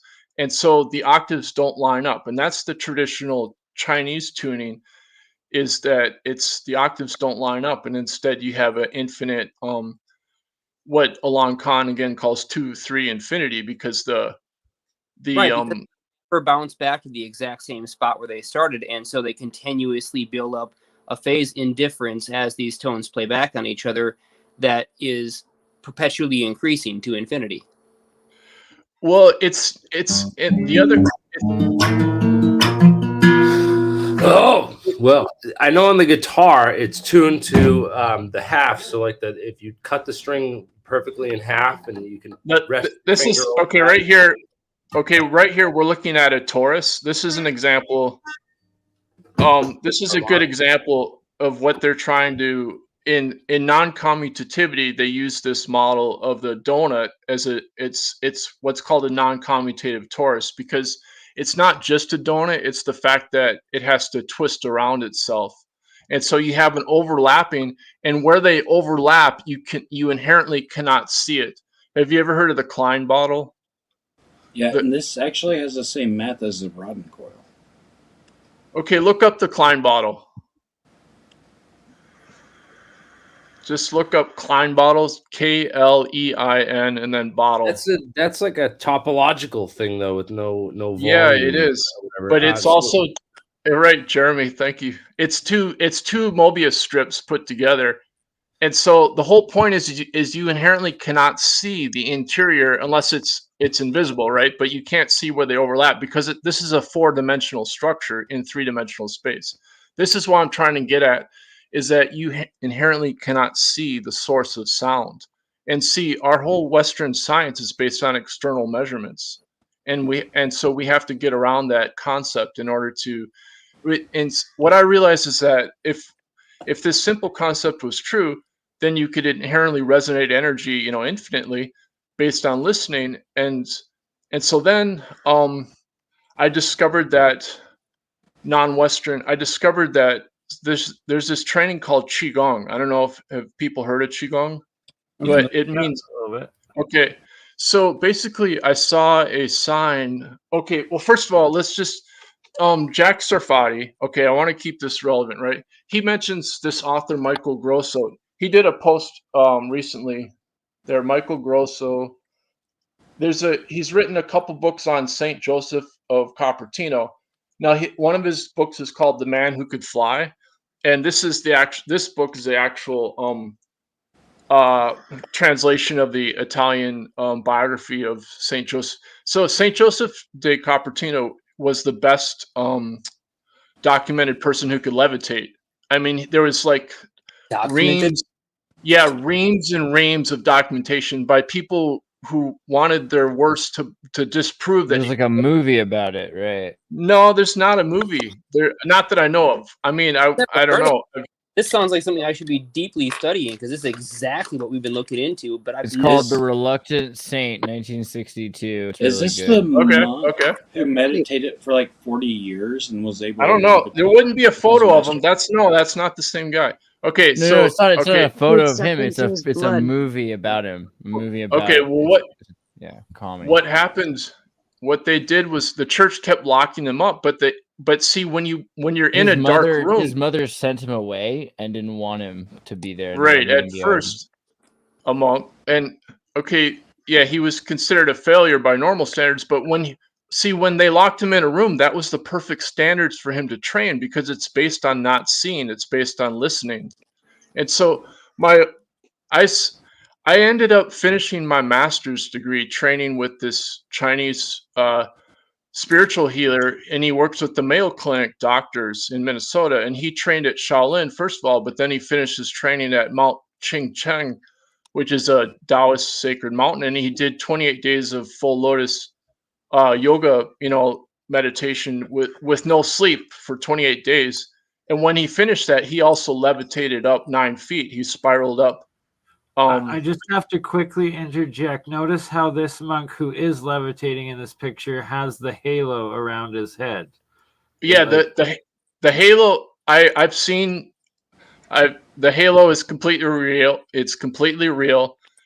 I'm talking from personal experience here. I can assure you that this anti-gravity force, I can feel it right now in the center of my brain. I mean, this is totally, any of us can access this just based on this simple logical secret. And what I discovered is that in Qigong, like I said, the yang is the perfect fifth, the yin is the perfect fourth. Now there's a meditation called the small universe meditation, and that's what I relied on for my training. There's a book called Taoist Yoga, Alchemy and Immortality, and it's a free book. It's all based on the secrets of the 12 musical notes around the body. So in other words, what you're doing is you're listening to this musical scale as an infinite spiral of the 12 notes, because the 12 notes are built from the perfect fifth. You know, like you learn that as a circle of fifths, but it's actually an infinite spiral of fifths. And so all you have to do is close your eyes, and you can, like, the practice I did was a CD that the class I took, he made a CD, and so that's what I used to practice with. And so he goes through the 12 spots along the body, and then you just listen as the sound moves to each spot. You listen to it, and then you visualize light for each spot, and then you keep rotating around. And as you do so, you're increasing the frequency of light inside your body. Do you mind if I ask, you're correlating toroidal field with 12 points, and you're talking about the spiraling within, and also talking about the Klein bottle. If you look up the Rodden coil, isn't this the math that he based all of this off of? Because it's a 12 point, and it's toroidal, and it has like the fourth and the fifth harmonics. Just let me just finish my talk here, okay? Just let me focus on what I need to talk about. All right, I'm not done yet. Figure it all out, and then we'll go on to the other aspects of it. Let's all be chill. Yeah. Okay. Let me get to basic. We're talking about what's called mathematical ontology. Okay. If you look up Professor Tim Maudlin, he's on Science Channels. He will talk about what's called mathematical ontology. Okay, we're talking about the meaning of the difference between discrete number and continuous number. So what happened is Philolaus, and this is before Socrates, the origin of Western music theory is also the origin of the irrational number in mathematics, the square root of 2. So the major second music interval was originally 9/8, and that was cubed to be the tritone. The first approximation of the tritone was actually the square root of 2. And you can find this in Peter Pesick's book called Music in the Making of Modern Science. And he's a professor at St. John's University. Okay, so if you cube 9/8, this is Platonic philosophy, and he secretly got it from Archytas. Okay, Archytas learned it from Philolaus. Now, what Philolaus did was he flipped his lyre around, and by flipping his lyre around, he changed the root tonic. Because if you really train in music theory, it's all based on the root tonic. In other words, what's the source of the one? Because of the source of the one tells you what the octave is, what the perfect fifth is in relation to the one. It turns out that the perfect fourth can never be a natural overtone of the root tonic. That the ratio 4/3, because the 3 has a different denominator than the root tonic of the 1, because the natural overtones, they have to maintain the same root tonic. In other words, they have to be a 1 or an octave harmonic in the denominator. Okay, so if you have 4/3, the only way to get 4/3 as a perfect fourth in music tuning is to achieve it from 2/3, which is the perfect fifth, as an undertone. But you're not allowed to use 2/3 as the perfect fifth, because Archytas created the first logarithmic equation in Western mathematics, which is the perfect fifth plus the perfect fourth equals the octave. Now, how many people? How do we spell Archytas? Archyts. Or no, TYS, sorry. Archytys. How many people have learned this in basic music theory? The perfect fifth plus the perfect fourth equals the octave. Anybody with me on that? Okay. Yep, heard that here, and I have a lifetime of playing with it. Yeah, so you can go as high tech as you want, but the thing is you have to really study the logic. You have to really study the logic of what this stuff means. Like, in other words, that was the very first logarithmic equation, but it was based on the wrong music theory. Now, from that first equation, the perfect fifth plus the perfect fourth equals the octave. That's where they got the square root of 2 originally. And if that was documented by math professor Luigi Borzicchini, and I've corresponded with him starting in 2001 after my master's degree. So, for example, the major third as 5/4 was the first approximation of the cube root of 2. And the cube root of 2 is what launched modern science, because you have three-dimensional geometry, But the thing is that it's that whole concept of irrational magnitude assumes a symmetric conversion of time into space, when in fact, time is actually asymmetric to frequency. It's inherently an eternal motion. That's what non-commutative is, because commutative means an inherent symmetry to the mathematics. So it's like it's abstract. There it is. That's what I wanted. That really gets right down to the core of what I wanted to understand from you. Okay, so this is why Alain Kahn calls it 2-3 infinity. Now, how many people have heard of the Pythagorean comma? Basically, what that is that you create the 12 notes of the scale from the perfect fifth, right? But what happens is as you build up the perfect fifths, when you get to 7 octaves, the 12 fifths go slightly beyond the octave.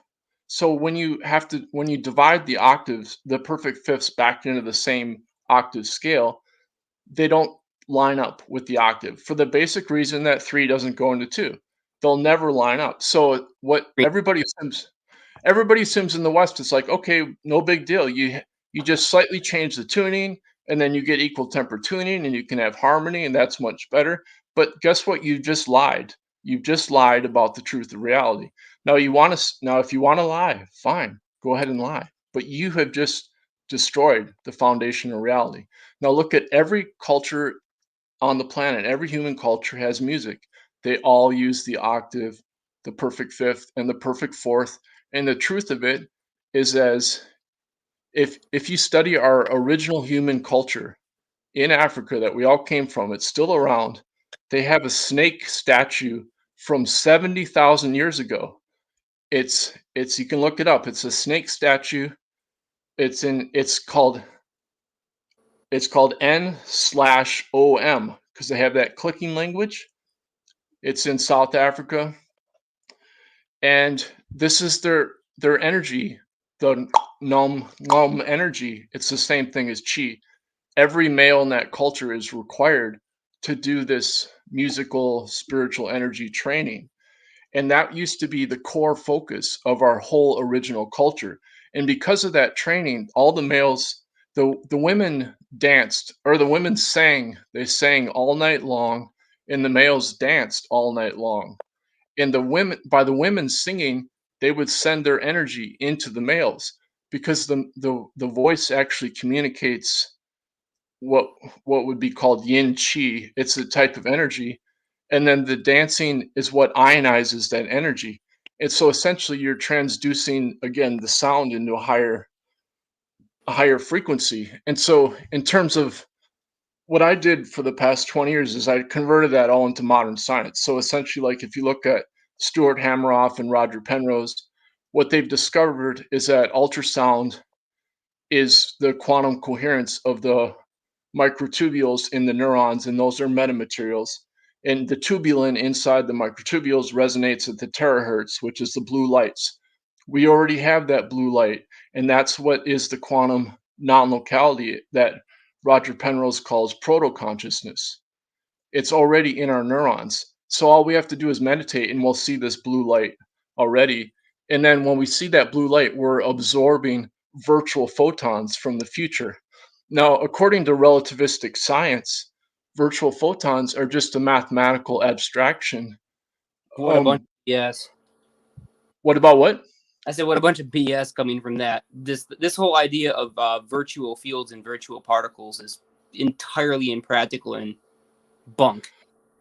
Okay, what I'm trying to say is there's already been experiments that have proven that they can absorb virtual photons and then turn it into increased photon energy. In other words, all virtual photons is a time reversed negative frequency energy. And this is what Louis de Broglie first discovered when he was critiquing relativity from quantum physics, because what he discovered, he got the Nobel Prize, right? But he said himself his greatest discovery was what he called the law of phase harmony, because as a particle goes towards the speed of light, based on quantum physics, the frequency goes up because the frequency is directly proportional to the momentum.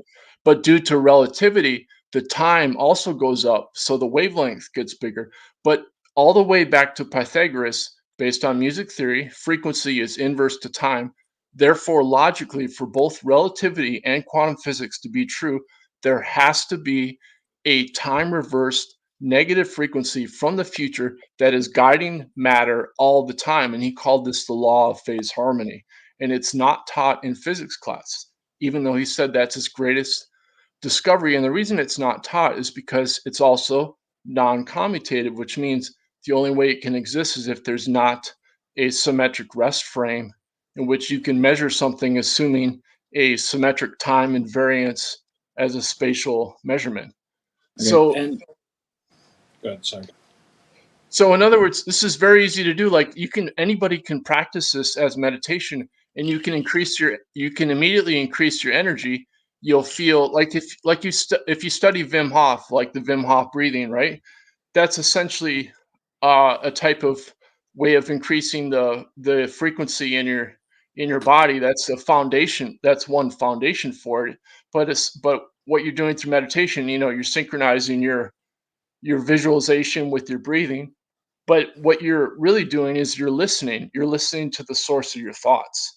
And the thoughts originally are actually light. It's actually biophotons internally. I mean, science has proven we actually emit biophotons. And what Roger Penrose calls it negative resonance, because what's happening is that the quantum Schumann resonance is actually the negative frequency. It's like, like the slow backwards wobble of planet Earth, it's, the planet spins, but it has a slow backwards wobble. 26,000 year cycle. Exactly. Right. So the precession is in the opposite direction of the rotation. Exactly. That's why it's non-commutative. See, that's what makes it non-commutative. Just like 2/3 and 3/2 are non-commutative to the one. Yeah. In other words, screen, I'm actually demonstrating what that phase coherence looks like on my screen right now, just using a signal generator, a scope, and the math function on that scope to show the phase coherence between those two. So we're looking at different waveforms that are superimposed on each other. One of these is coming in at exactly 1 kilohertz, and there we'll turn them both to 1 kilohertz. And now I'm going to just change this by 0.1 hertz. Okay, you just said hertz. You said hertz. Hertz. Well, Hertz. Right, hertz. This is you said hertz, right? Yes, You're not listening to me. Hertz assumes a symmetric measurement. Hertz is symmetric frequency. Okay. Right, well, if I change it to square wave, we could talk cycles per second, and then we're actually, No, seconds. Seconds assumes a symmetric geometry. The concept of seconds already is we have to go all the way back to before Plato. See, but that's actually your whole basis upon all of these theories is based off the equal theorem circle. I get what you're saying, because time. Can I just say something here? Okay, I posted in the chat. There's a guy named Pierre Desmarais. He got a research grant at University of Arizona. He calls it 5 bits. It's the exact same concept. He's using it for room temperature, superconducting, quantum computing. It's the same exact concept. He has the non-commutative phase of the two frequencies, and he uses that to create a superposition, and he says there's no need to collapse any quantum wavelength.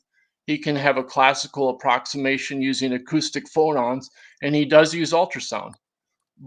And so look at his research. I posted the link in the chat. You can go to the chat wherever it was and look up Pierre Desmarais, Deymer. He's got if you put it in the private chat, I can share it on the screen. Yeah, too. or you can I don't think anybody's disagreeing with you. I think it's just. I'm just saying, look up Pierre Desmarais.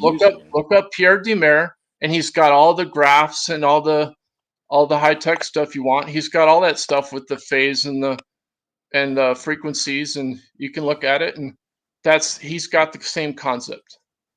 So all you have to do is type in Pierre, and then the last name is Deymer, and you look that up, and he's got a book. He's got a book on it. He calls it 5 bits, and he says this is the secret of quantum computing. My own quantum physics professor, he uses the same non-commutative concept for the quantum teleportation NASA satellite system that he's set up.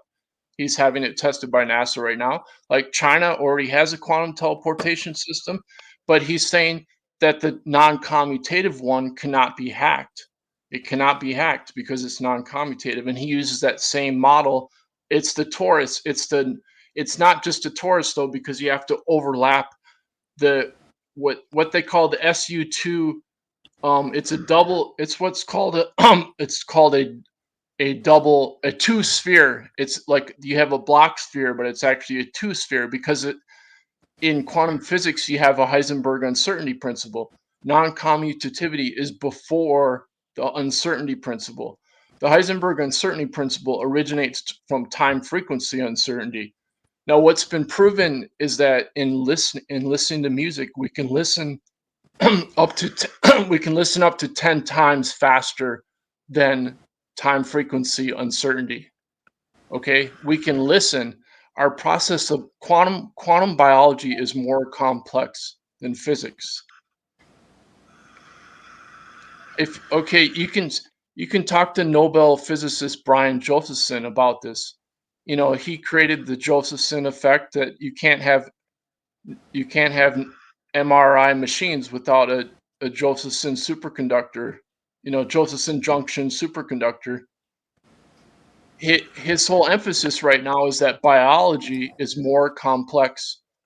Roger Penrose says the same thing. So does the collaborator of David Bohm. Basil J. Hiley's professor says that quantum physics is not mechanics. It's actually an organic process of consciousness. It's what they call proto-consciousness. In other words, the universe is inherently alive. It has sentience at the fundamental level. That's what proto-consciousness it is. It's not thinking. It's like inherent active information from the future that's secretly guiding us all the time. Yeah, and I wasn't trying to sound like I was disagreeing with you on that. I understand what you mean with the problem of time, the problem of the SI unit second, because it does assume a symmetrical geometry, and that was a consensus by the scientific community because they kept on getting different measurements for the speed of light, and it was really screwing things up, and ultimately we needed some kind of standard. So instead of accepting that the dynamics of space and time itself are actually all based on variables that can be modified with electric, magnetic, and other types of fields, instead they just decided to pick one solid number and adjust everything to it. And so we get gauge theory and gauge factors where we just assume. Okay, can I just say something? Okay, Alon Khan's, he makes this point in his talk on music of shapes. If you listen to that talk, he talks about the standards, and it used to be that the wavelength was the standard, you know, but that got changed to frequency, you know. So in other words, time and frequency are now the origin. You know, like time is no longer a spatial measurement. It's inherently a frequency measurement. Now, his big point is that Heisenberg discovered that the origin of the absorption spectrum is actually non-commutative frequency of light. Now, see, my whole point is like Alon Khan's, he says the simplest example is music theory, the truth of music theory. So what I didn't finish explaining is that with the Pythagorean comma, essentially the way it's taught is that it's normally just you have the perfect fifths don't line up with the 12 perfect fifths don't line up with the 7 octaves, and so they're divided back and then they're compromised into the equal tempered logarithms. So you get you have 12 notes times the square root of 2, 12th root of 2 for the logarithms. But his whole point is that actually the exponentials are non-commutative when you invert them. So what that means is that you have when you have the Pythagorean comma, it's 2 to the 12th. It's 3 to the 12th because it's 12 perfect fifths, and then it's 2 to the 19th because it's 7 octaves, as 2, but then you're taking 3/2 of the perfect fifth and you're adding it to the octaves. So you have 12 plus 7, so it's 2 to the 19th. So you have 3 to the 12th, then you have 2 to the 19th. But when you take it when you divide that back into the octave, because it's non-commutative, therefore you have 3 to the 1/12th and 2 to the 1/19th. I mean, you have 3 to the 1/19th and 2 to the 1/12th. You see what I'm saying? They're non-commutative because you have to invert the exponentials.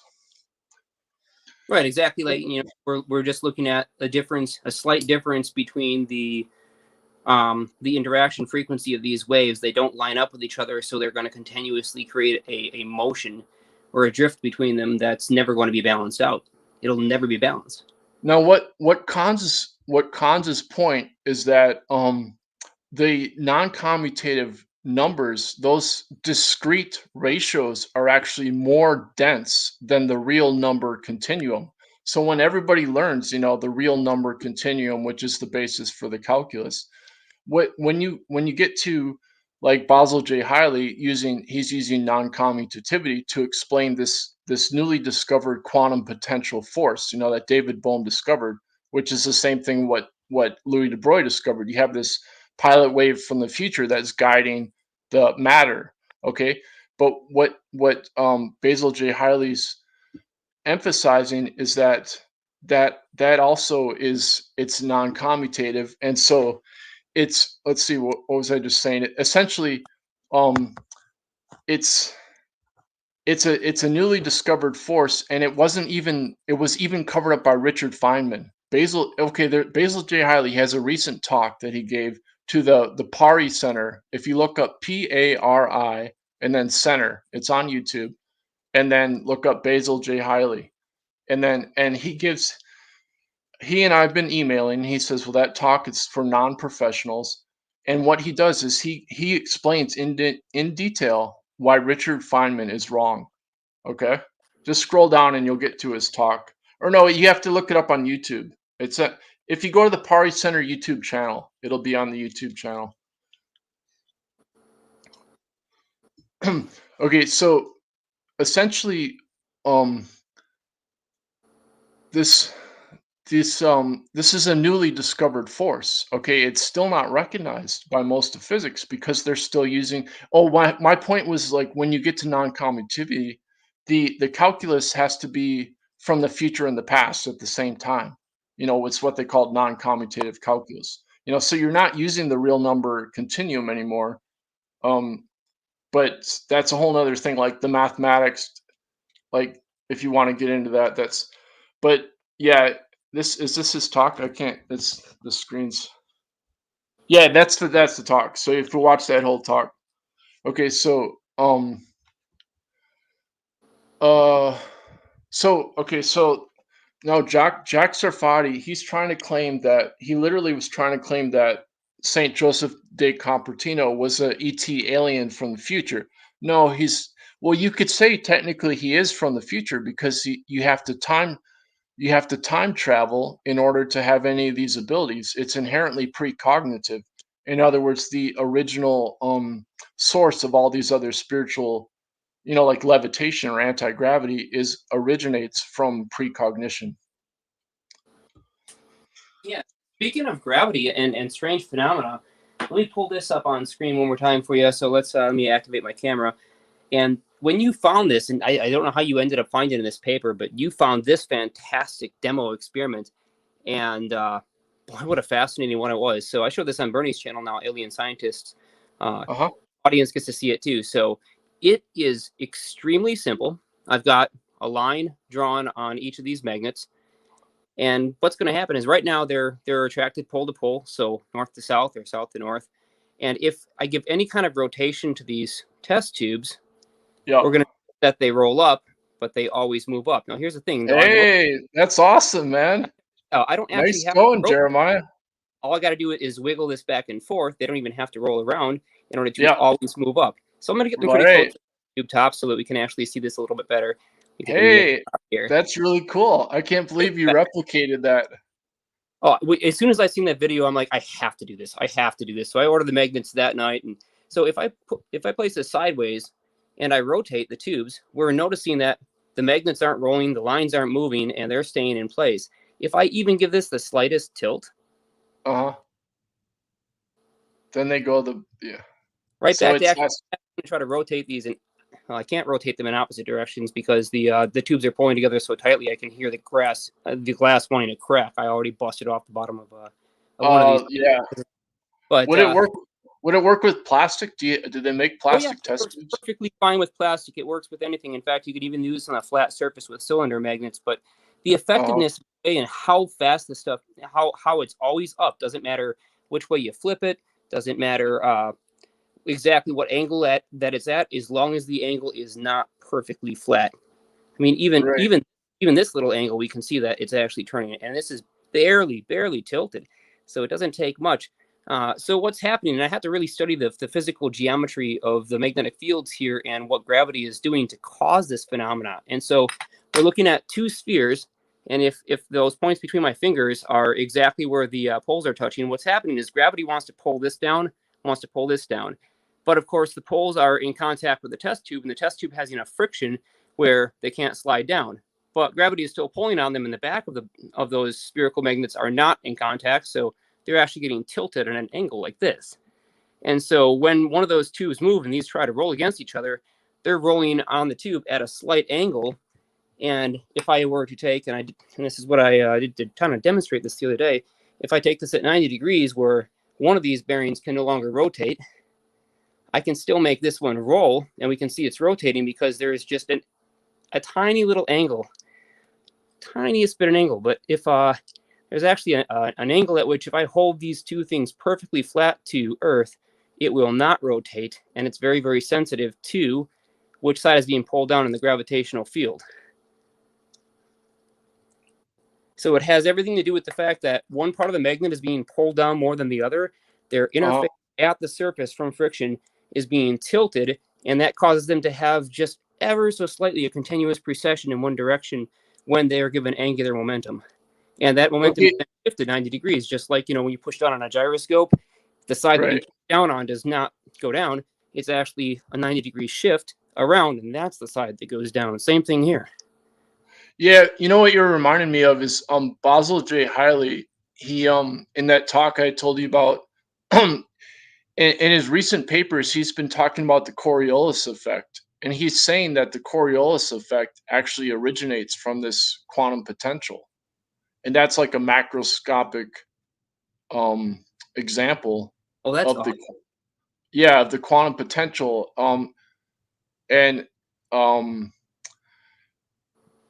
Basically, the Richard Feynman diagrams that they're so famous. He says that there's actually an extra twist in those diagrams, and that's what the quantum potential is. But it, you have to put an extra twist in those diagrams in order to understand the quantum potential. So, and he's he's doing experiments right now that prove if you look up the weak measurement experiments of Yakir Aronoff, I don't know if you've ever heard of the Aronoff-Bohm effect. Essentially, yeah, absolutely. I understand completely why that happens, and also why they had so much confusion on getting it wrong at first. It's because the electron drift velocity through the wire produces another type of field that's not at all in the Maxwellian mathematics, and it's nowhere beside Gibbs' adaptation of those mathematics. It's been totally missing, and that's the variable gauge factor being produced by the polarization of the vacuum caused by the flow of the electrons inside the wire and the lack of flow of the protons inside the wire. So there's an extra electric field. It moves along with those charges, and because only the electrons and the negative charges are moving, it generates an actual motional wave that causes one of the two electron beams passing around. The one that's actually going against the direction of the motion of flow through the solenoid coil is going to slow down slightly, and then the one that is going in the direction of the flow of those rotating electrons around the solenoid is going to speed up slightly, so they get out of phase because they're interacting with real variable refractive index modifications of the vacuum caused by the motion of charges. Okay. Yeah, I'm I mean, there's continual discussion and debate about the Aronoff-Bohm effect. But I think Basil Hiley, I mean, he understands it because, I mean, he worked closely. He co-authored books with David Bohm. He was David Bohm's, collaborator. Let me get some water. But there's another thing is the neutron spin experiments. But this is what my professor, he first proposed this experiment in 1967, and essentially because the neutron doesn't have any charge or magnetic, I guess you would call it charge, right, or field, or current. I don't, but it's Right. it's neutral. It's and so so you can actually visualize the spin using the Stern-Gerlach. Well, no, what they do is they split the neutron using interference. So it's entangled. It's one neutron entangled with itself. But what they proved is that the spin is inherently non-local.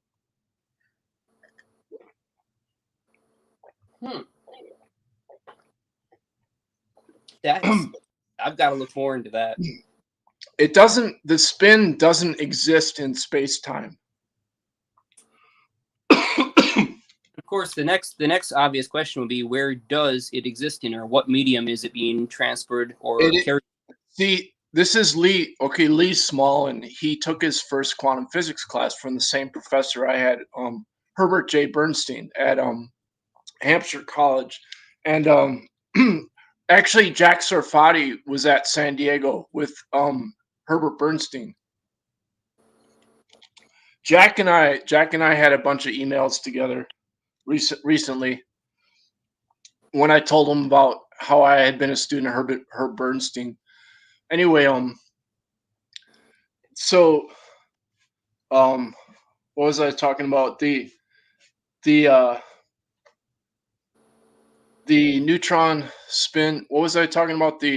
At any rate, you're talking about non-commutative or non-communicative nature of the neutron's magnetic moment, and how it can be quantum locked with itself or with its own field.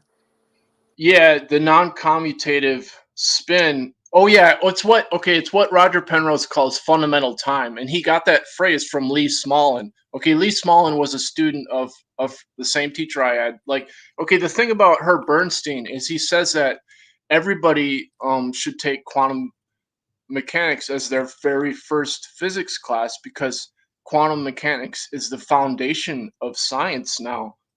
And I never took physics in high school, and so quantum physics, it was, Herb Bernstein, he taught us the Dirac dance. It's called the Dirac dance, and he taught that to demonstrate quantum entanglement or non-locality. And you can see this. There's videos on it on YouTube, but essentially you just imagine you have a wine glass in your hand, and then you have to keep the glass upright, see? And then you have to spin your hand around like that, and then come back up like that. Now that is non-commutativity right there.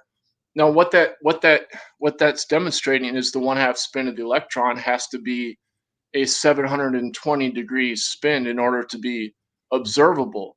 In other words, as a 1/2 spin, the electron is inherently non-local at the foundation of reality. But in order for science to observe the electron, it has to assume reality. It has to do this 720 degree spin back into itself. That's the fifth dimension that inherently cannot be seen. And so that exists everywhere. In other words, at each 0 point in space-time, there already is this spin like that. See what I just did? Like that, I'm taking its act right there. The physical. And what that is time. That's actually pure time. It's the future and the past overlapping as fundamental time. You can look up that phrase, fundamental time. That's what Roger Penrose uses. Alon Khan calls it primitive time, and then math professor Lou Kaufman calls it primordial time. And so, see, the whole point of Lee Smolin, he's written several books on this, is that in physics, time is assumed to be not only a external measurement, but a symmetrical spatial measurement. That's what they call time invariance. Yeah, it cannot be.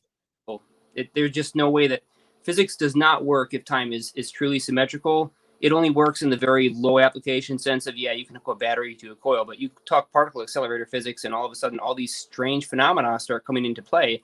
And anytime we were talking high velocity or relativistic velocity particles or field interactions that can be phase shifted or become coherent with each other, basically build up on each other, now time suddenly becomes a variable, but that makes the mathematics incredibly difficult, involves differential equations, and physicists freaking hate it. So it's been all but wiped out of our language.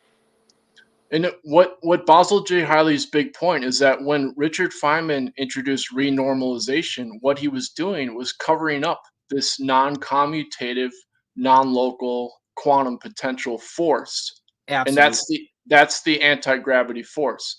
And so if you just go to that Basil J. Hiley, that the Pierre Damer guy, he's using that to create quantum computing, superconducting room temperature quantum computing. He's using the exact same concept of non-commutative frequency as a non-local resonance for, you can study if you want all the technical stuff, but I just do it as quantum. Practical application and real physical implementation of these concepts is really where I want to focus, because it can't literally work if physics as it stands today in the mainstream is correct. These things are impossible, but yet we can see them, observe them, use them, and we are using them right now. So obviously something's wrong, and it needs to be fixed. That's why I study science, but like Roger Penrose's point is that calculations are not consciousness. And so, in other words, this whole fixation with artificial intelligence and that's all inherent to the mathematics ever since Plato. In fact, Luigi Borzicchini, he wrote a book called Plato's Computer, because literally from the very first origin of irrational magnitude mathematics, because of that logical error, you can predict the development of the technology. I mean, it started with catapults.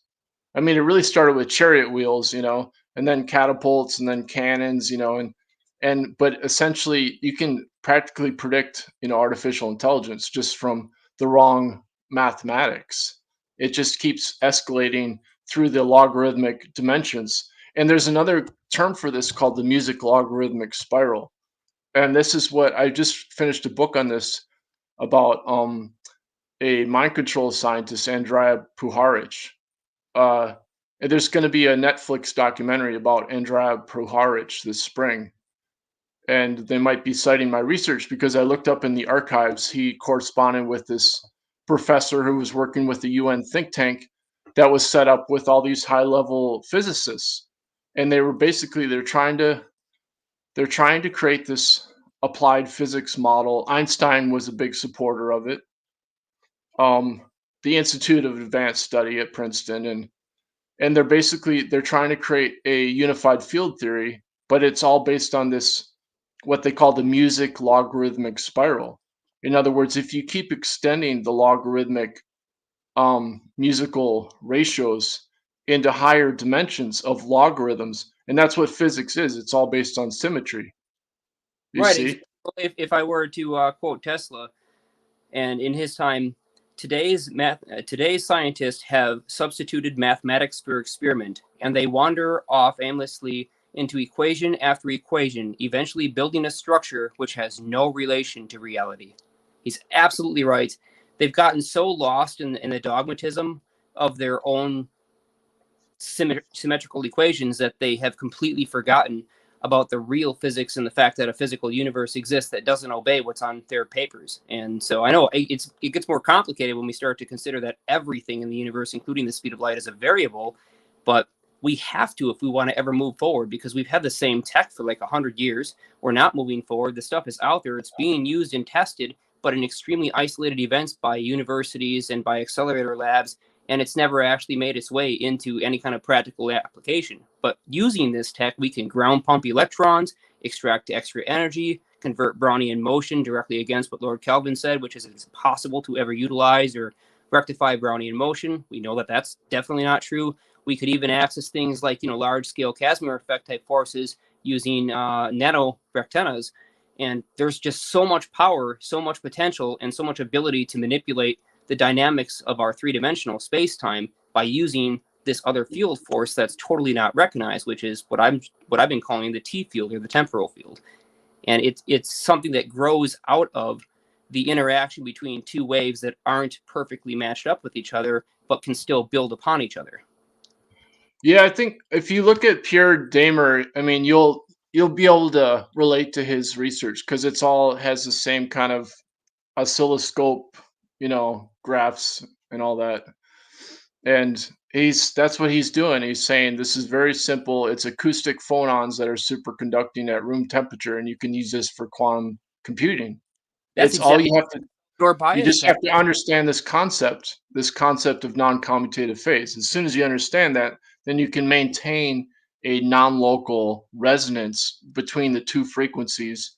You adjust one of them and you use the other one as a reference wave. And I'm not gonna, I've quoted his work from years before, and I read it, and it was like that's the exact same concept. And he had the mathematical equation. I'm like, that's the exact same concept. But that's all I needed to know. He understands the foundation.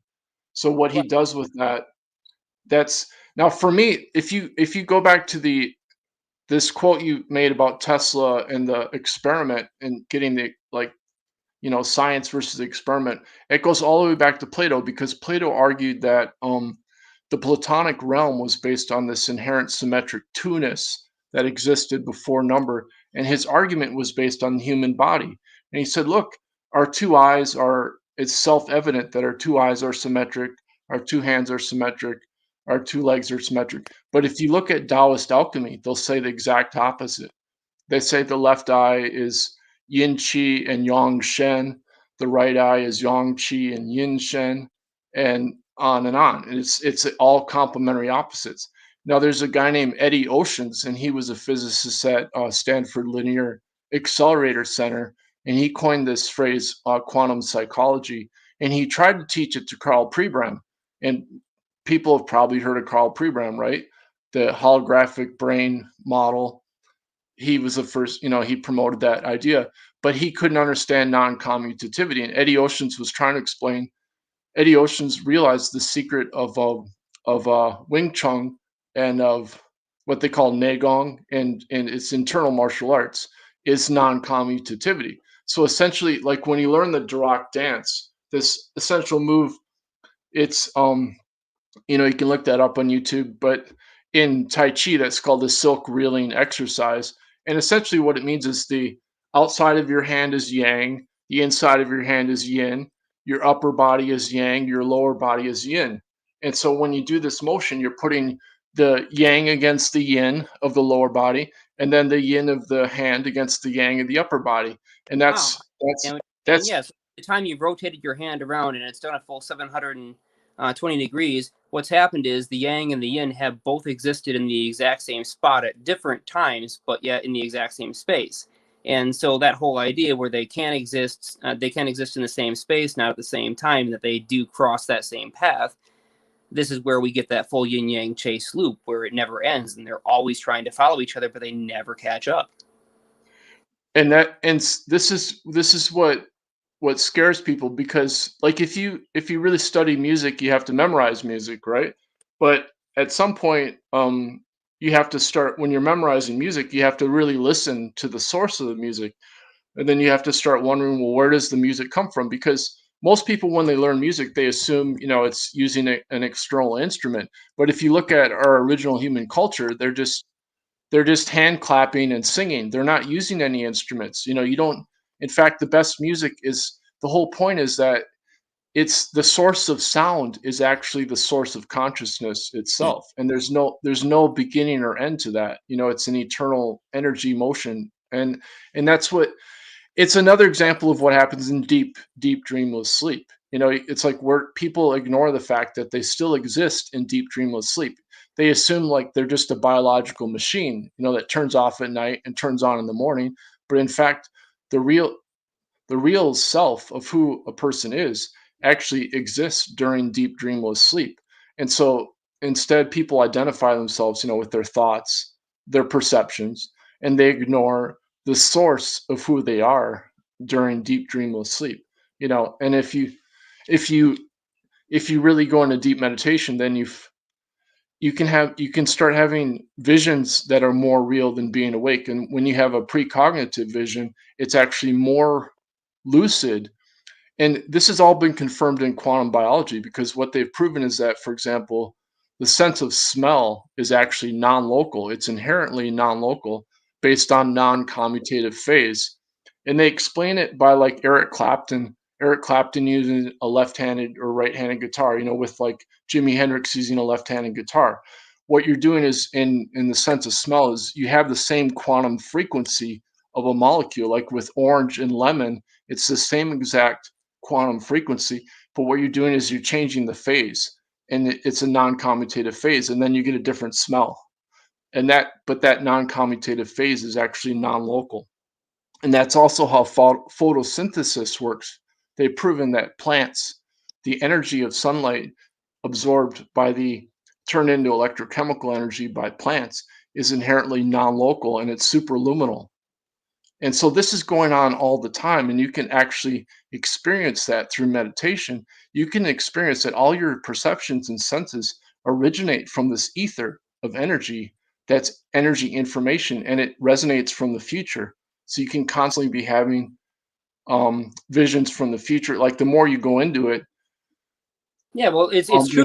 Fundamentally, all things that we feel, experience, taste, touch, smell, hear, and feel, all of those things are coming through the field forces conveyed through the vacuum itself. It's not billiard balls. They're coming through the vacuum itself, which means that the medium in which everything that is matter in the three-dimensional world exists must then transfer any interaction it has with other particles that are physical matter through this other medium that has been all but erased. And that was, Einstein's big thing when he first started to work on relativity was he really hated the idea of this aether, because it meant that there was some kind of medium that had lots and lots of different properties, and that made everything real complicated. So he tried to simplify it, because, science used to have this idea of let's simplify everything down to the most basic components so that we can understand it and then go from there. But at some point, that oversimplification got stuck. And I think it's because it's gotten so complicated in our understanding of the universe and added so many details that we've kind of maxed out the human brain capacity to process more, which is now the big push for why physicists are trying to get AI to process this stuff beyond human capacity so that we can move on past it. But you know what AI is going to tell us? Everything in the universe is variable. There are no constants. There are no gauge. There is no such thing as a solid gauge factor, and zero does not frickin' exist. Basil J. Hiley has a great quote from Einstein, and it turns out this physicist in India, B.G. Siddharth, has the same quote, and B.G. Siddharth also focuses on non-commutativity. And it turns out that Einstein, at some point, he realized that the mathematics of Heisenberg was the secret of essentially the ether, and he said that we would have to get rid of the space-time continuum as we know it. And the mathematics of Heisenberg is the non-commutative algebra. That is, and so Basil J. Hiley has that quote, and so does B.G. Siddharth. It's just like a couple sentences from Einstein, and I'm sure that they don't know each other. Maybe they do, but B.G. Siddharth, he predicted the accelerating expansion of the universe, and he should have got the Nobel Prize for that. But he said, because of racism or whatever, because he's from India. But at any rate, His Highness Works doesn't have a name for this. Well, yeah, that's kind of half true, but they do have a department for it. Because they don't have a name for it, they call it weird science and fucking magic. And that's because the rest of the engineers have no idea how this small group of super intuitives that are also engineers can do what they can do with the stuff that they have. They're using common materials. They're using conventional application and power supplies to do things that are quite frankly freaking impossible and look so close to magic that even Skunkworks doesn't know how to classify it. But they find these people, bring them in.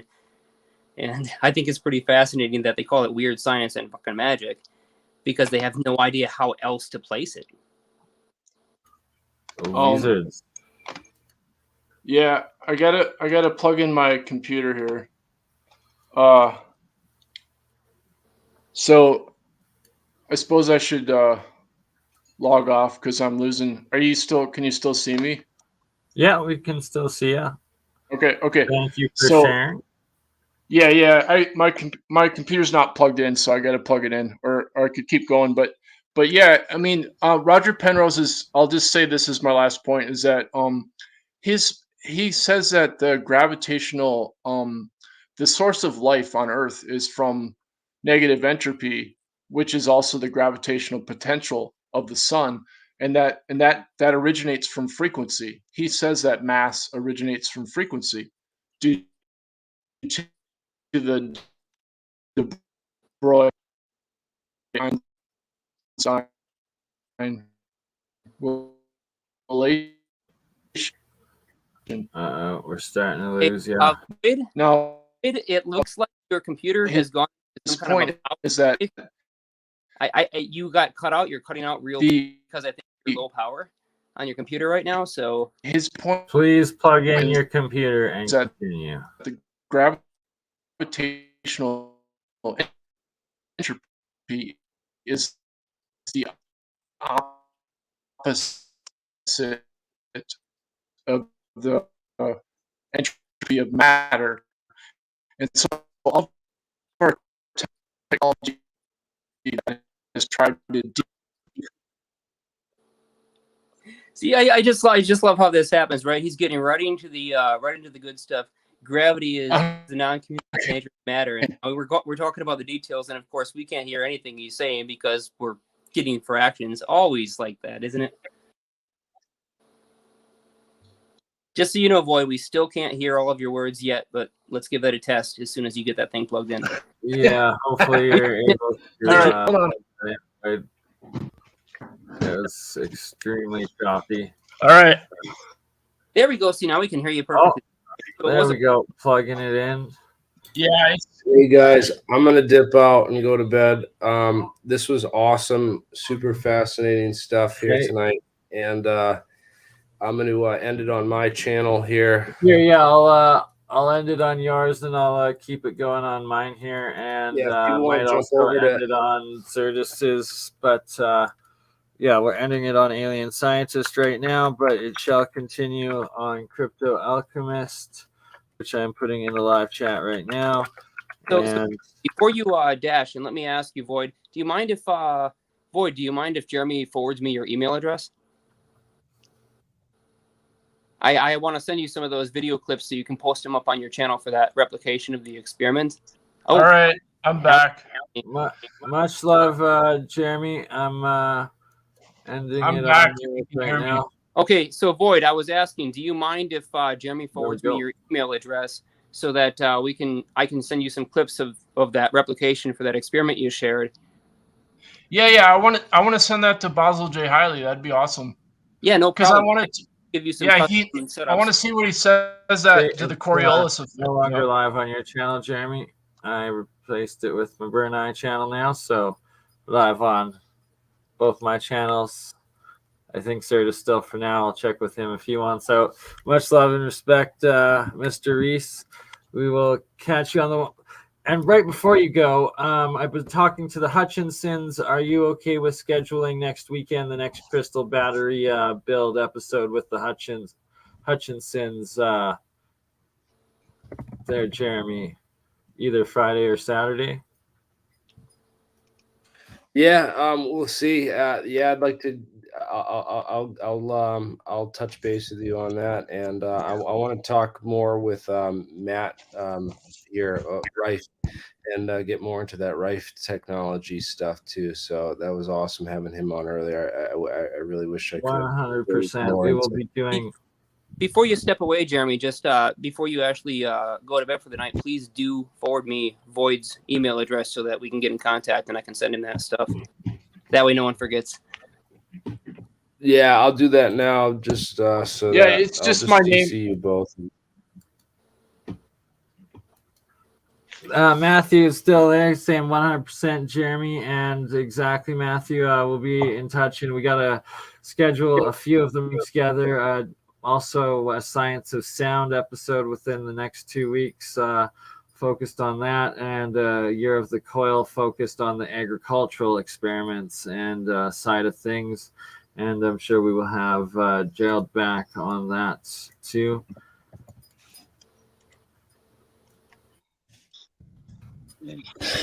There's this really great you read Ptah Hotep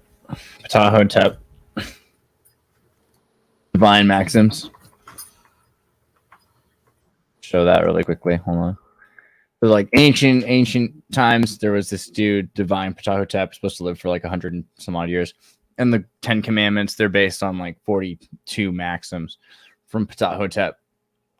And they're pretty good. Pros 9.5. If you were a man of authority, be patient when you're listening to the words of a petitioner. Do not dismiss him until he has completely unburdened himself of what he had planned to say. Yeah, that's why I noticed that's a big problem with this community, wanting to get that microwave answer as fast as possible and completely impatient to wait for someone to explain. It's been a continuous problem in the community because we've learned to be so impatient over time. And that's killed the opportunity for so many people. If we learn to listen, hey, if you ever want to find your mentor, you've been looking for a mentor and one hasn't shown up, you know how they say when the student is ready, the teacher will appear. Well, if you haven't found that teacher yet, it might be because you're trying to jump to the conclusion too fast or get there without taking all the necessary steps and going through the struggle. So when you do take the time to slow down and listen to what people are teaching and they want to be heard out, you're going to find that mentor just might appear. I've gotten 8 this year after learning that one skill, and it's probably the most important thing that I have learned almost, I'm going to just say flat out ever. Learning how to listen to people with totally weird other perspectives that you want to scream out, "You're crazy," or that can't be right, or that disagrees with everything I know, and just to shut the heck up and allow. You gotta take the ride. You gotta ride. You gotta go on the ride. Especially if you want to have if you got one problem, wait till you have 100. You know what I mean? Like you want to go through all the things.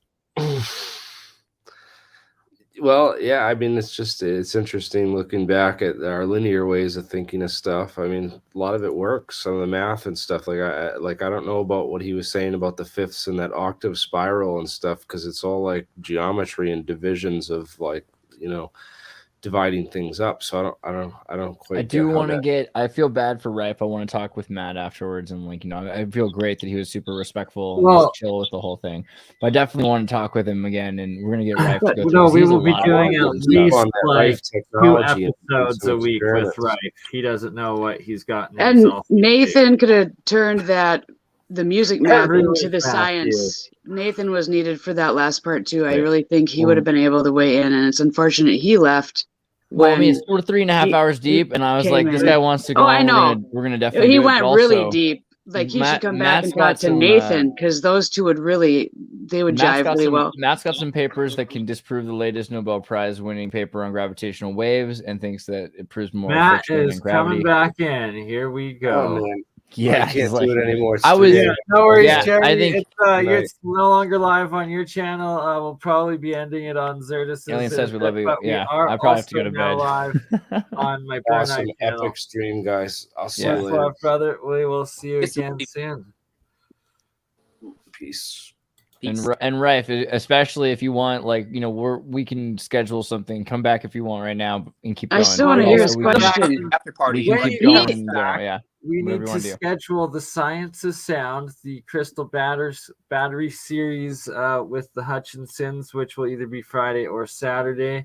I'm thinking the Science of Sound we can probably do the following week, and a Year of the Coil that is specifically on the testing and setups of over Unity, over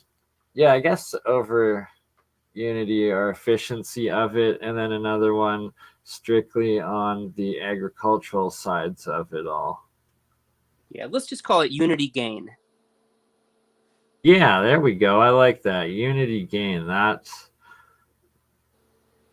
going to gain some momentum right there. We got the Unity Gain. You know, last year, about halfway through the year, like I said, I got to it a little late, but coined that term year of the coil. Year of fields. Yeah, and we know what this new year, it's actually going to be year of the super fields, because now we're going to talk about what happens, and heavily this year, this is going to be the main focus as far as what I'm seeing happen now ahead of time, that we're going to now talk about how fields interfere with each other and create conjugate or superposition states. And so when we start to get into field self-interaction and field compound interaction, that's going to be that super field. So this one, I'll coin it now, year of the super fields. You're muted again, by the way. Oh, there we go. I said I like that. I guess Rife's having an issue getting back in, so I'm just going to need a moment to resend him the link. Maybe it changed since the stream ended. No, because it's still live on here. That doesn't make sense. Maybe they might be. Anyway, I'll send him a new link. So yes, momentarily, be right back. And by the way, yeah, year of the fields, that comes from Dan Foster. So give credit where credit is due. He was the guy that came up with that one. And I think we just need to add one little word to that in order to really bring it all together in both the figurative and literal sense when the fields come together and do brand new things they don't do on their own. There it is. Are you still here, brother? What are you saying, good sir? I'll do some research. I have some old books on the vital forces and unifying fields with von Reichenbach and old experiments with crystals and magnets. I'm not doing experiments, obviously, but you make me want to. I want to like get magnets, and I want to get. Start with the research first, looking it up, and then replicating it, and that's what it's all about. So, yes, please. And validating, like, as if it's worth even trying to replicate. You are doing such cool stuff. Thank you for letting me just sit in and ask a couple questions. I'm going to try and find that. I'll try a frequency book too, because I had specific questions and I haven't looked at it for a long time, but this is the place to go. It's like sitting with the modern day, like Teslas and Reichs, and it's really cool that you're doing all this. So thank you for showing it, Jeremiah. Thank you for all the work you're doing. Oh, and Rife's back now. This is the coolest thing to just. I'm going to just mute and stay for a little bit longer. Wow. Yes, I got Void's contact. Excellent, thank you. Perfect. Yeah, I just didn't want to interrupt. I just have a 4-hour drive tomorrow, and I was enjoying the conversation, and that's why I put in the chat. I was like, I'm sorry I had to dip out. I'm going to go lay down because I have like a 4-hour drive tomorrow. But I listened to every bit of that, and a lot of that stuff, I really like this guy. There's a lot of things that I agree with, even though that you take Qigong and it's within theory only, but with the way that he phrased it and the way that he said that he can coincide it with, actual science and physics and be able to prove it. This is the same way that I work. So if you look at a lot of this, if you look at like a Qi coil, like a wireless energy or wireless, wireless charging coil, Qi coil. Now, all of this is relative to that. And all the math actually works out, because if you take a coil and then you counterwire the coil to where they match exactly on top of each other, you get a higher transmission rate of that charging. This is how they went to like 7.5 volts, 15 volts, and everything else, because if it's two coils that are wound the same exact way, even though they have the same resonance, it did not transfer the same amount of energy as what it would if they were counterwound. Well, Rife, I can actually back that up with I won't pull out the whole example now, but I actually did an example on BurnEye's channel quite some number of shows ago, where I took simply, and I'll turn on my cam for a second just as the demonstrator. So I took 4 coils that basically look just like this one here. And I remember you showing me this, and you put them inside the inner ring, and you're trying to be able to transmute inner time. This is a live experiment, so this goes beyond that.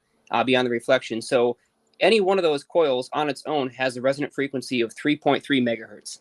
Okay. Even if I move my hand closer, I can drop that frequency, but if there's nothing else around it, its maximum self-frequency is 3.3 megahertz.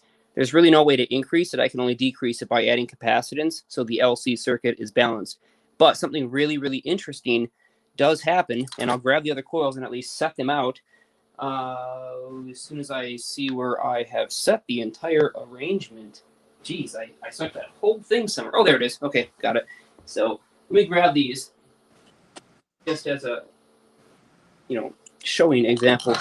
So if any one of these coils, and these are the ones that have the 3.3 megahertz resonant frequency, if I oscillate or I pump in, because all the grounds are tied together here at this common point in between, if I pump this just from a single signal coming out of my function generator, just the positive wire pumping this, and leave the ground connected only to earth ground, that means that it's going to ground through that signal generator and start pumping up a signal up and down, and that's going to give us a resonant frequency.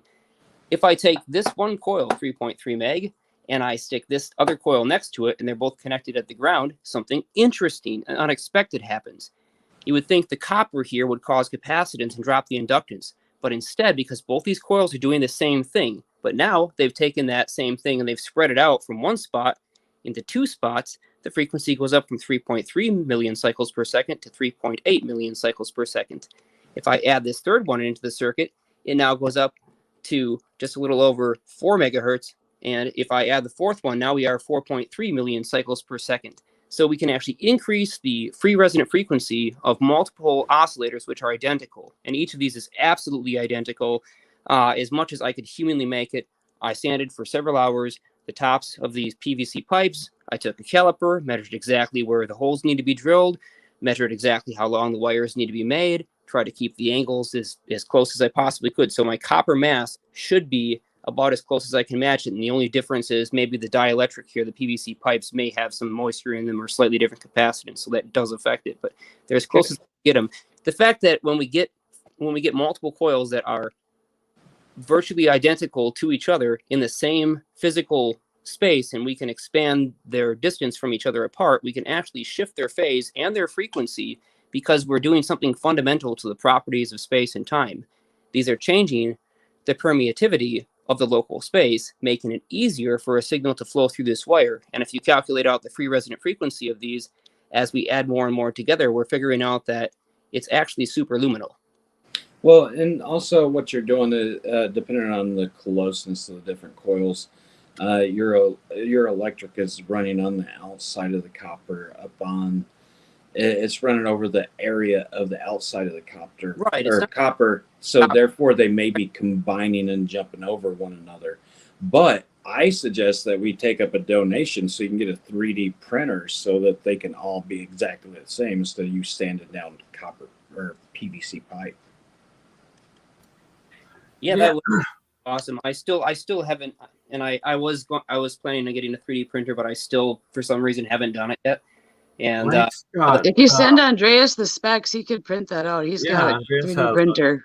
I have in my office. I have 7 3D printers. You send me whatever outside diameter, inside diameter you want, and I'll 3D print all of them for you. Awesome! Oh my gosh, that's awesome too. Wow. Yeah, I just didn't want to be disrespectful and interrupt. Amazing, right? Like, because it's like sometimes when like it's a massive theory and thesis, and it's like you just can't get distracted, or when you're on the tangent and like have it organized in your mind, you just gotta put it all out there, and like it's so much especially like my alchemy learnings and understandings, and like the platonic solids, the geometries, the structures of both like the knowledge that the ancients had with Pythagoras and like these mystery cults, but it's like, or societies or whatever, but it's like it's this higher lost knowledge of the structure of the universe, and it's all there, and it has to do with the fractal geometry of light and sound interacting with each other.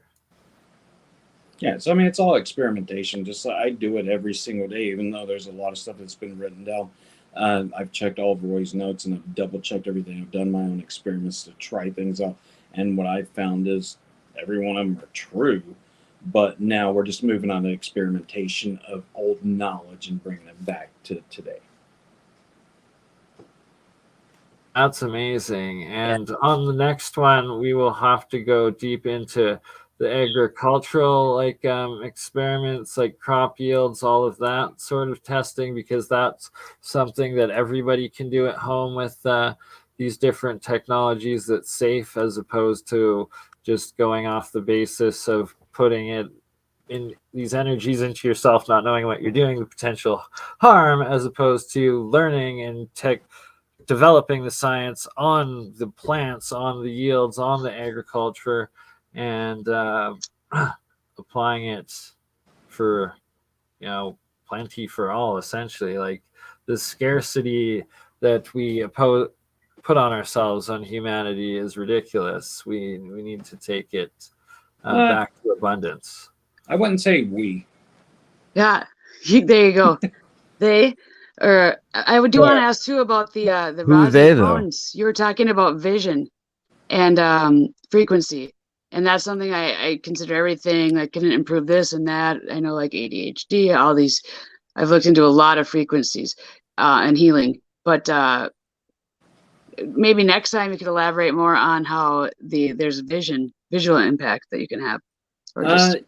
Yeah, Yeah, I'd like and to talk it's about that too, changing the rods and cones with Rife frequencies, if that's a thing. Yeah. Yeah, and I can have possibly have people on, just like my aunt, and she started hearing noise again, like white noise that she wasn't able to hear, and she's in her 60s, and now she's hearing like she's an 18-year-old girl. Oh my gosh! Just after like 5 days. Wow. You said 5 days or 5 doses? 5 days. 5. Wow. Well, 5 days of one session a day. I thought that was impossible. I thought once those little hairs were damaged and once those cells were no longer receiving that, hearing was pretty much permanently damaged, and they were reverse that. But sounds like you're telling me it is reversible. My stepfather has his AUD in audiology. He's a doctor of audiology, and most audiologists will not go past like a master's. There's only a few doctors of audiology compared to master's degrees, and he has what's called shooter's ear, and it's where the hair cells are damaged so much that you hear a ringing. Now I can oscillate those hair cells and stimulate hair growth to where that ringing stops. Oh, you're stimulating growth of new hair follicles. Yeah, and I was asking him about clinical trials, and he's been out of school for so long that he said it's mainly people that are going on their thesis and everything else that do clinical trials. But I'm going to ask him more about it probably tomorrow. I have to go set up his computer on a printer and everything. Maybe I can get a video with him and let him use even just our small Spoonie or $420 unit and see what he says. I'd be interested for sure. Yeah. Really interesting. Yeah, I'll for sure. I'll go up there and I'll take a video. And are you taking like what you're using from some of the documents you found, or are you just doing experimentation, or? No, these are a lot of the stuff is documentation. The newer stuff that I've brought out, like on agriculture, is experimentation, and it's all springboarded off of this knowledge that was of the past. So everything that I look at, I'll give you a perfect example is, Joe Rogan asked Elon Musk, and this is not an opinion up on either one of them, but he asked him, how are you allowed to build tunnels up underneath LA? And Elon said, well, I started digging a hole. That tunnel's nothing but a hole in the ground. So if you break everything down into its finest form, you really get the true answers that you need, because everything comes from springboarding off of the basic knowledge that we have. Like they say, everything you'll ever need to know, you learn in kindergarten. There you go. And also on the next one, we're going to have to do a whole segment of just investigating, looking into the microscope technology, the Rife microscope, because that is like, it's so documented, so crucial to like just science, and at the same time like validates all of like the Rife science and thesis behind all of it, right? Like that, it's like it's practical technology built off of it's empirical evidence that it exists and is effective. Using it, it's pretty huge. Yeah, the Rife. I'd love to have one of those microscopes just to be. But you're talking about the universal microscope? I'm not sure. So Rife developed numbers. He developed numbers 1 through 5 microscopes, and then he did the universal microscope that had the 60,000 times zoom. I think that is the one. Yes. Yeah, the one that he saw a live virus with his eyes. He was the first person to ever see it. Yeah. So that's one of the pages. I'll send you like a full, like high quality image via email. But that's one of the pages that's on my website. 1 of 3 of the diagrams on how to build it. And I bet that was his communication, if he had any, with Reich at all. Willem Reich. He was doing the cellular biology, life force, ether, organic. Yeah, and I just want to reiterate this. I don't remember if he had that interaction, but I think that he did, and I'm still looking for stuff. I feel like they're connected because I think I was looking into Reich, and then I was like, Rife? And I was like, wait, how are they? What's the relation in some of the something that was referenced? So I know there was some correspondence or relation to, or one cited the other in their research, and that's so cool. Regardless, just that they're kind of, networking together, these suppressed scientists. I have so much stuff that I'm bringing out, and I'm just going to keep on releasing. There it is, right there in the middle, the whitest one. That's 1 of 3 of the diagrams on how to build. You can zoom in. I should have put the high quality image up. I'm pretty sure I did, so you can zoom in pretty far. Cool. Yeah, I haven't even gotten there yet. I'm excited to check this all out. So that's on RifeTechnology.com.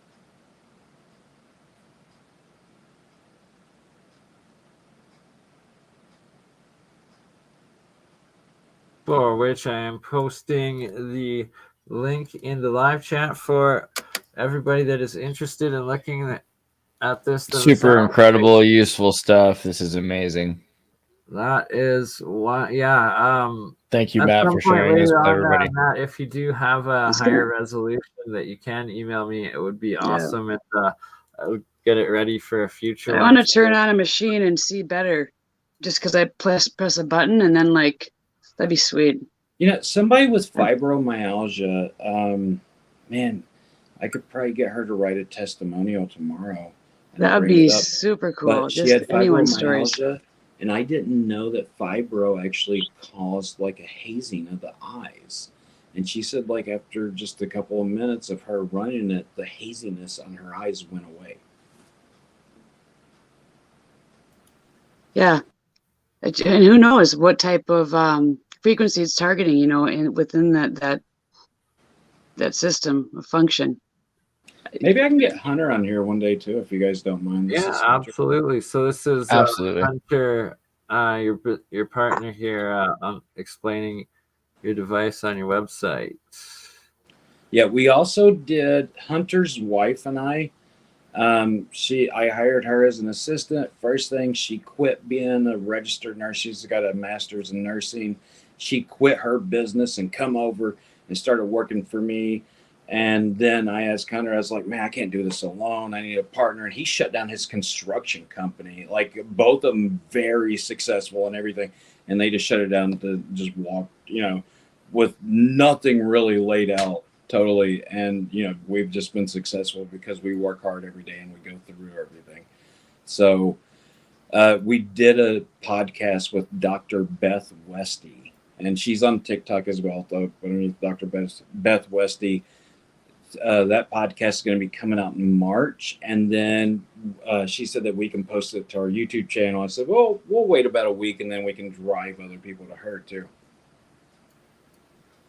Nice. Man, Hunter looks really small there. I'm going to have to jump onto him for that.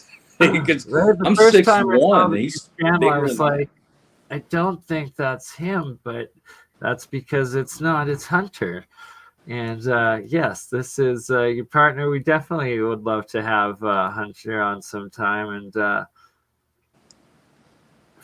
yeah, and his wife, registered nurse. That'd be anybody that's wanting to talk about this. We met Grandma today, and bless you, Grandma, for sparing us your grandson for the day or the evening. Right, that's our Rife. Is that gentleman there the engineer you were talking about that you work with, or is that someone different? This is my business partner. He's not an engineer, but he owned a construction company. But he's explaining, like, he's very highly level trained, like physical combat and everything like that, self-protection, and he's very structured. But this is our gold unit that we show right here. That's the gold. That's the one a step below the royal. Okay, so that's what you were talking about earlier. That's what it looks like. Yeah, we have 4 different levels of units, and it goes like right here's the silver, and the silver comes with 2 coils. You guys probably recognize the coils, so I brought them up, but I've had to tune them and everything else. Yeah, Bernie, get him up on full screen here.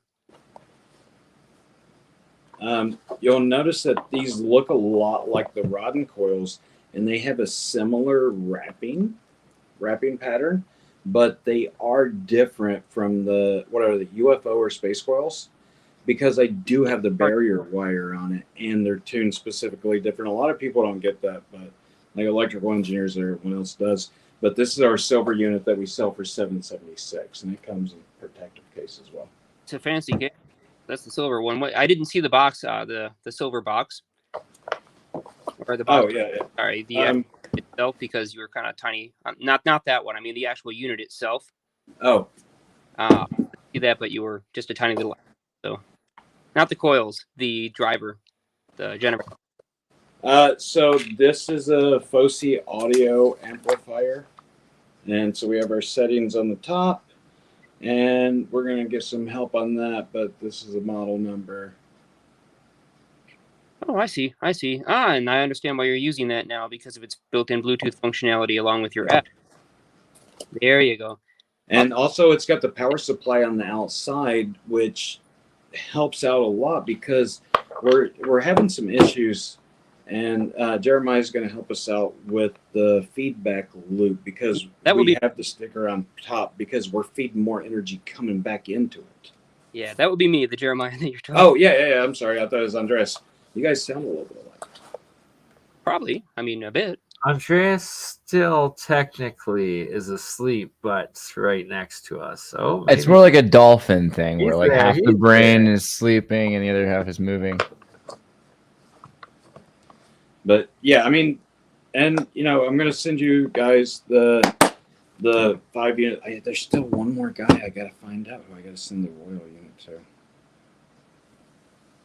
But yeah, you'll get to see this, Jeremiah, and you'll get to understand like how come I have too much energy coming back in, because whenever you switch my royal units over, they're counter-wound to each other, just like the Chi coil what I was talking about.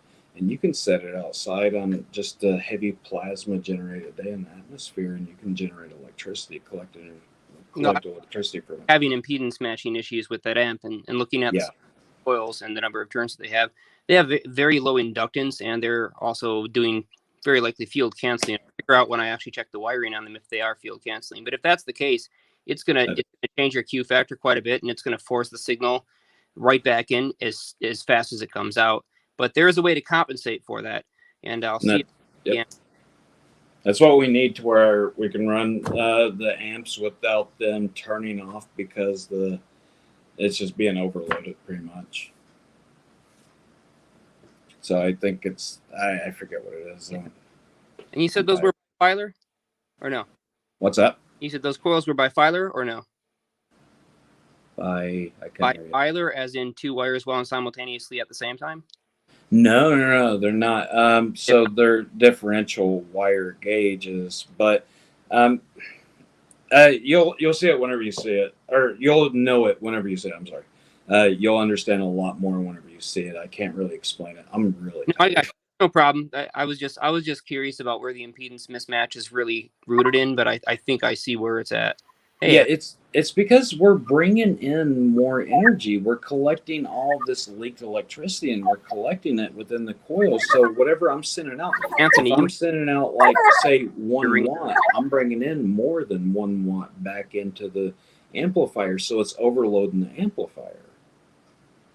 Right. The problem is that it's direct. The feedback is directly in phase with the output signal, so they're phase canceling. Yep. Then, of course, your amp is seeing a load where you measure it with the meter, and it might look like it's 0.6, 0.7 ohms, and as your frequency goes up, it'll appear higher. But in your case, your amp is seeing that thing as a dead short. Yeah, and I have no idea how to fix it. And it's an extremely hard problem to fix.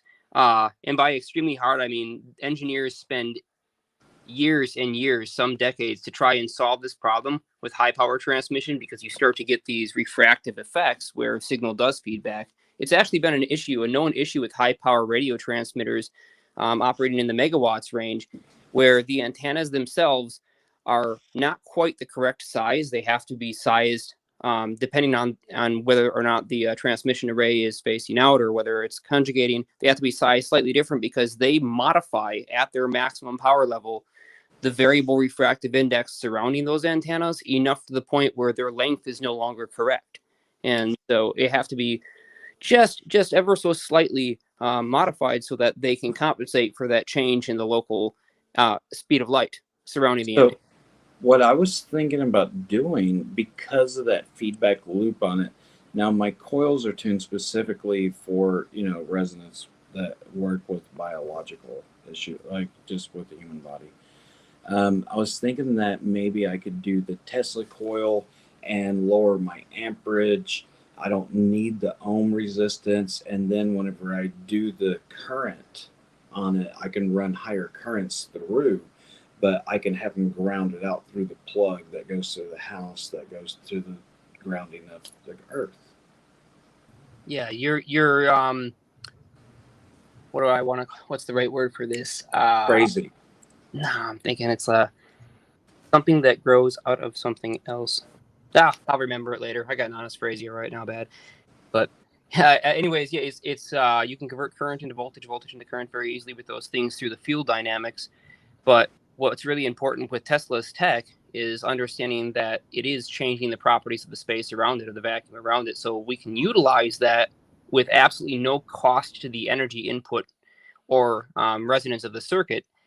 And we can use it to pump in and out electrons from the Earth, which is exactly what he had found out how to do. And using that same mechanism, instead of pumping electrons for power distribution, we can use them for communications or just about anything else that we want. As long as we understand that when we get a rotating field crossing a compression or an expansion field, which is also known as a scalar potential, when we put those two things together in the same volume of space, which is something all-star coils inherently do, then we end up with a third type of field that's not simply the Lorentz force. It's not simply the mathematical mixing of these two fields. It modifies something fundamental in that velocity c, and this third field is not recognized at all in any of the mathematics because it's a non-zero gauge field. I think they don't recognize it for the same exact reason they don't recognize that plasma can go below 40 hertz. They just can't measure it. Well, we can light up a neon bulb with DC, and that's a plasma at 0 hertz. So, but you can't measure it. As long as it's a frequency at anything other than 0 hertz, it can still be measured. Fran D'Aquino has a series of papers on ultra low frequencies down to 0.001 hertz and below through plasmas to cause gravitational phenomena that don't appear right away. They may take 20 or 30 minutes or more to build up, but after some period of time, they have some kind of a localized effect that is directly correlated with their position in the room and the rest of the matter surrounding them, and they will cause strange anomalies in the weight of objects placed above them. Yes, and that's the way they measure it, because plasma generates standing energy waves. And that's the only way they can do it, because they say, okay, so the atmosphere, you have plasma activity, where's it going to? It's always standing waves. It's always going to be there unless it's positively ionizing air that comes down to the ground. So it's the same principle, what you're talking about, because it affects other things. That's how they measure it. So, but the measurement of actual plasma, from my understanding, I'll send you this guy's thesis paper, and it was like he won some kind of award. He was a professor in Texas, and he was talking about this, and he was talking about that same principle and how they measured because of the effects of things out around it, but they just couldn't measure the actual frequency below 40 hertz on plasma. Does the ultra high and ultra low frequencies, do they interact with each other at all? Is there a repel effect if you have like an ultra high frequency, ultra low? We can't hear either. Do they combine? Is it cumulative? Is it, Cumulative is the right word. You totally nailed it with that. And all frequencies through the same medium will in fact interact with each other, no matter how different they are in their frequency. So if you're talking sound wave to sound wave, it doesn't matter if you're talking ELF sound wave and ultrasonic sound. Yes, they will in fact interact. It's just that those effects might be very difficult to measure because of their extraordinary difference in frequencies. But over time, they compound and build up, like we talked about, that third field, that third coherent outcome that grows from the conditions being changed.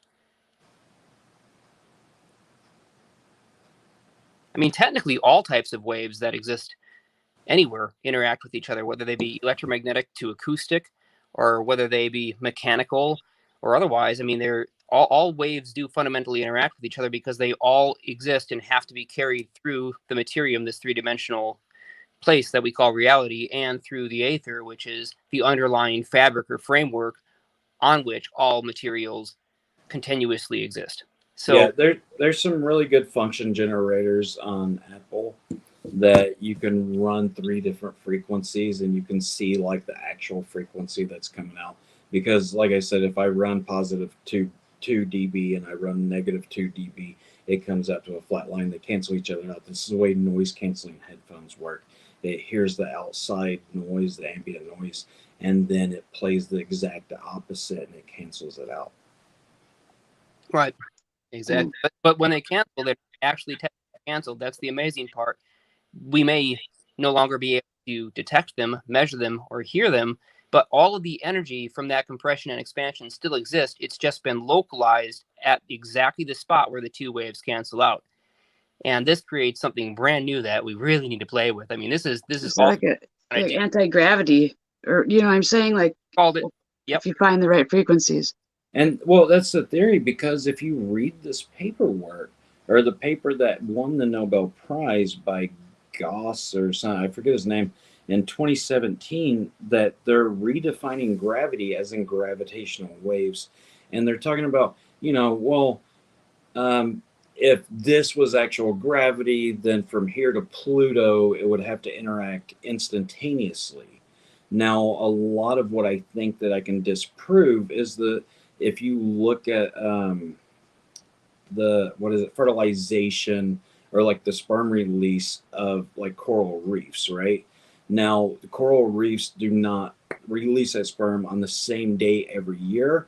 In fact, they could be a month apart every other year, but at the same time, every year, every night, all of the corals release at one time.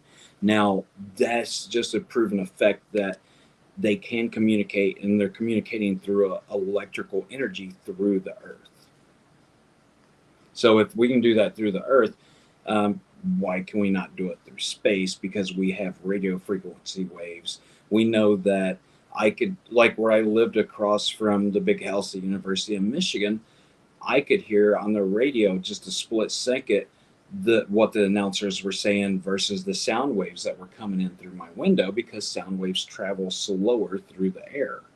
All right. Well, I can answer that question of why is it so difficult to do it through space directly here. Compression, decompression, atmosphere. It's because matter itself, any matter, whether it be gaseous, solid, liquid, or otherwise, is going to act like a conjugation medium, or something in which waves can travel together and then interact with the material that's there. So anytime we have a material, it's going to help mix the waves together, because it's going to have a physical fundamental effect with all the electron valences, the proton spin, the magnetic moment of every single particle. But when we get into the vacuum of space, now we have to deal with the field fabric. And the field fabric is so tiny and so much faster that trying to interact with it requires something brand new that we need to acknowledge, which is how we can fluctuate the physical metrics of permeability and permeativity, or permeability and permeativity at the same time. EMFs do that. And that's a lot harder to do. It involves perfect matching of angles between magnetic and electric fluxes that are radiative so that they actually build up on each other and produce that third wave. So like our the solar pyramid system, alignment and the things that are so concise that they had to deal with this kind of science before.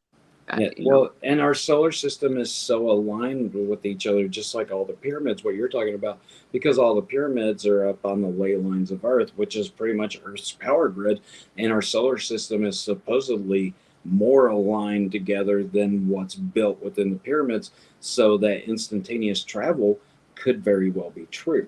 What I look at this paper being that they won the Nobel Prize to proven gravitational waves, it's nothing but theory in its concept, just like what I'm producing. So I should win a Nobel Prize if I can present that. That's why I've got the little laser interferometer to actually show the production and control of gravitational waves, which is of course supposed to be completely impossible without enormous Jupiter mass-sized energies. So Could it have to do with more electromagnetics though, and also? Well, that's what I'm saying. Anytime Yeah. you electric or magnetic field, you end up with a shift in the permeativity or permeability of that local space. But when you mix the both together, you end up with a shift in time or the speed of light.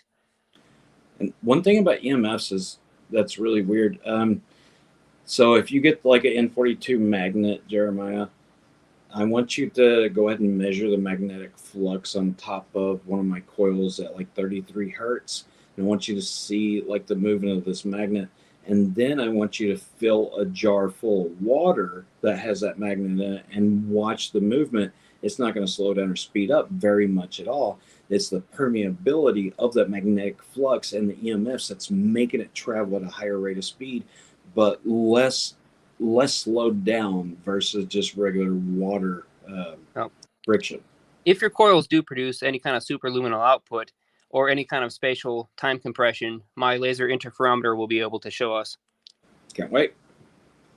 I don't know if they will or not, but I'd love to see if they do. I mean, that's not necessary at all for the function of what they are built. But if they do, you can rest assured I'll be looking for it. That's one of the first things I wanted to test on that thing, is to see if these coils, if your specific geometries can do it. Because I know of other geometries that can and have. So I am curious to see what you've come up with. Hey, so, well, we've been going for, 4 hours and 14 minutes. I can tell everybody's getting tired. So Yeah, I guess exactly, right? And he says got to do a drive tomorrow too. So why don't we continue this into the next year of the coil? And also I'll be back for the Hutchinson Crystal Battery this weekend, as well as the Science Sound coming up next weekend. Yeah, and Thank you. And oh my gosh. Because wow, this has been incredible. So thank you very much. It's like a dream come true to sit in with these people. And Mr. Rife, you are welcome to join during any of the regular streams. So if you're available, by all means, just come on and we will gladly have you on, good sir. Yeah. Awesome. You guys know how to be in contact. I'll be reaching out to you guys as well. Take it easy, Matt. Thanks for coming on. Been a great conversation, and we will chat very soon. Yeah, thanks, guys. Awesome. All right. Much love, everyone. And one more time, this amazing AI art. Well, before you do that, I will just post, okay. Post a link for the StreamYard in the live chat for any of those late night owls who still want to talk the same technology and the same science. I'll stick around. Okay, awesome. Ask you for 5 minutes to let people in, because I know you're absolutely. We can definitely do that. For the after party, talk some extra science. Anybody want to join? There it is. Love you all. We will see you on the next one.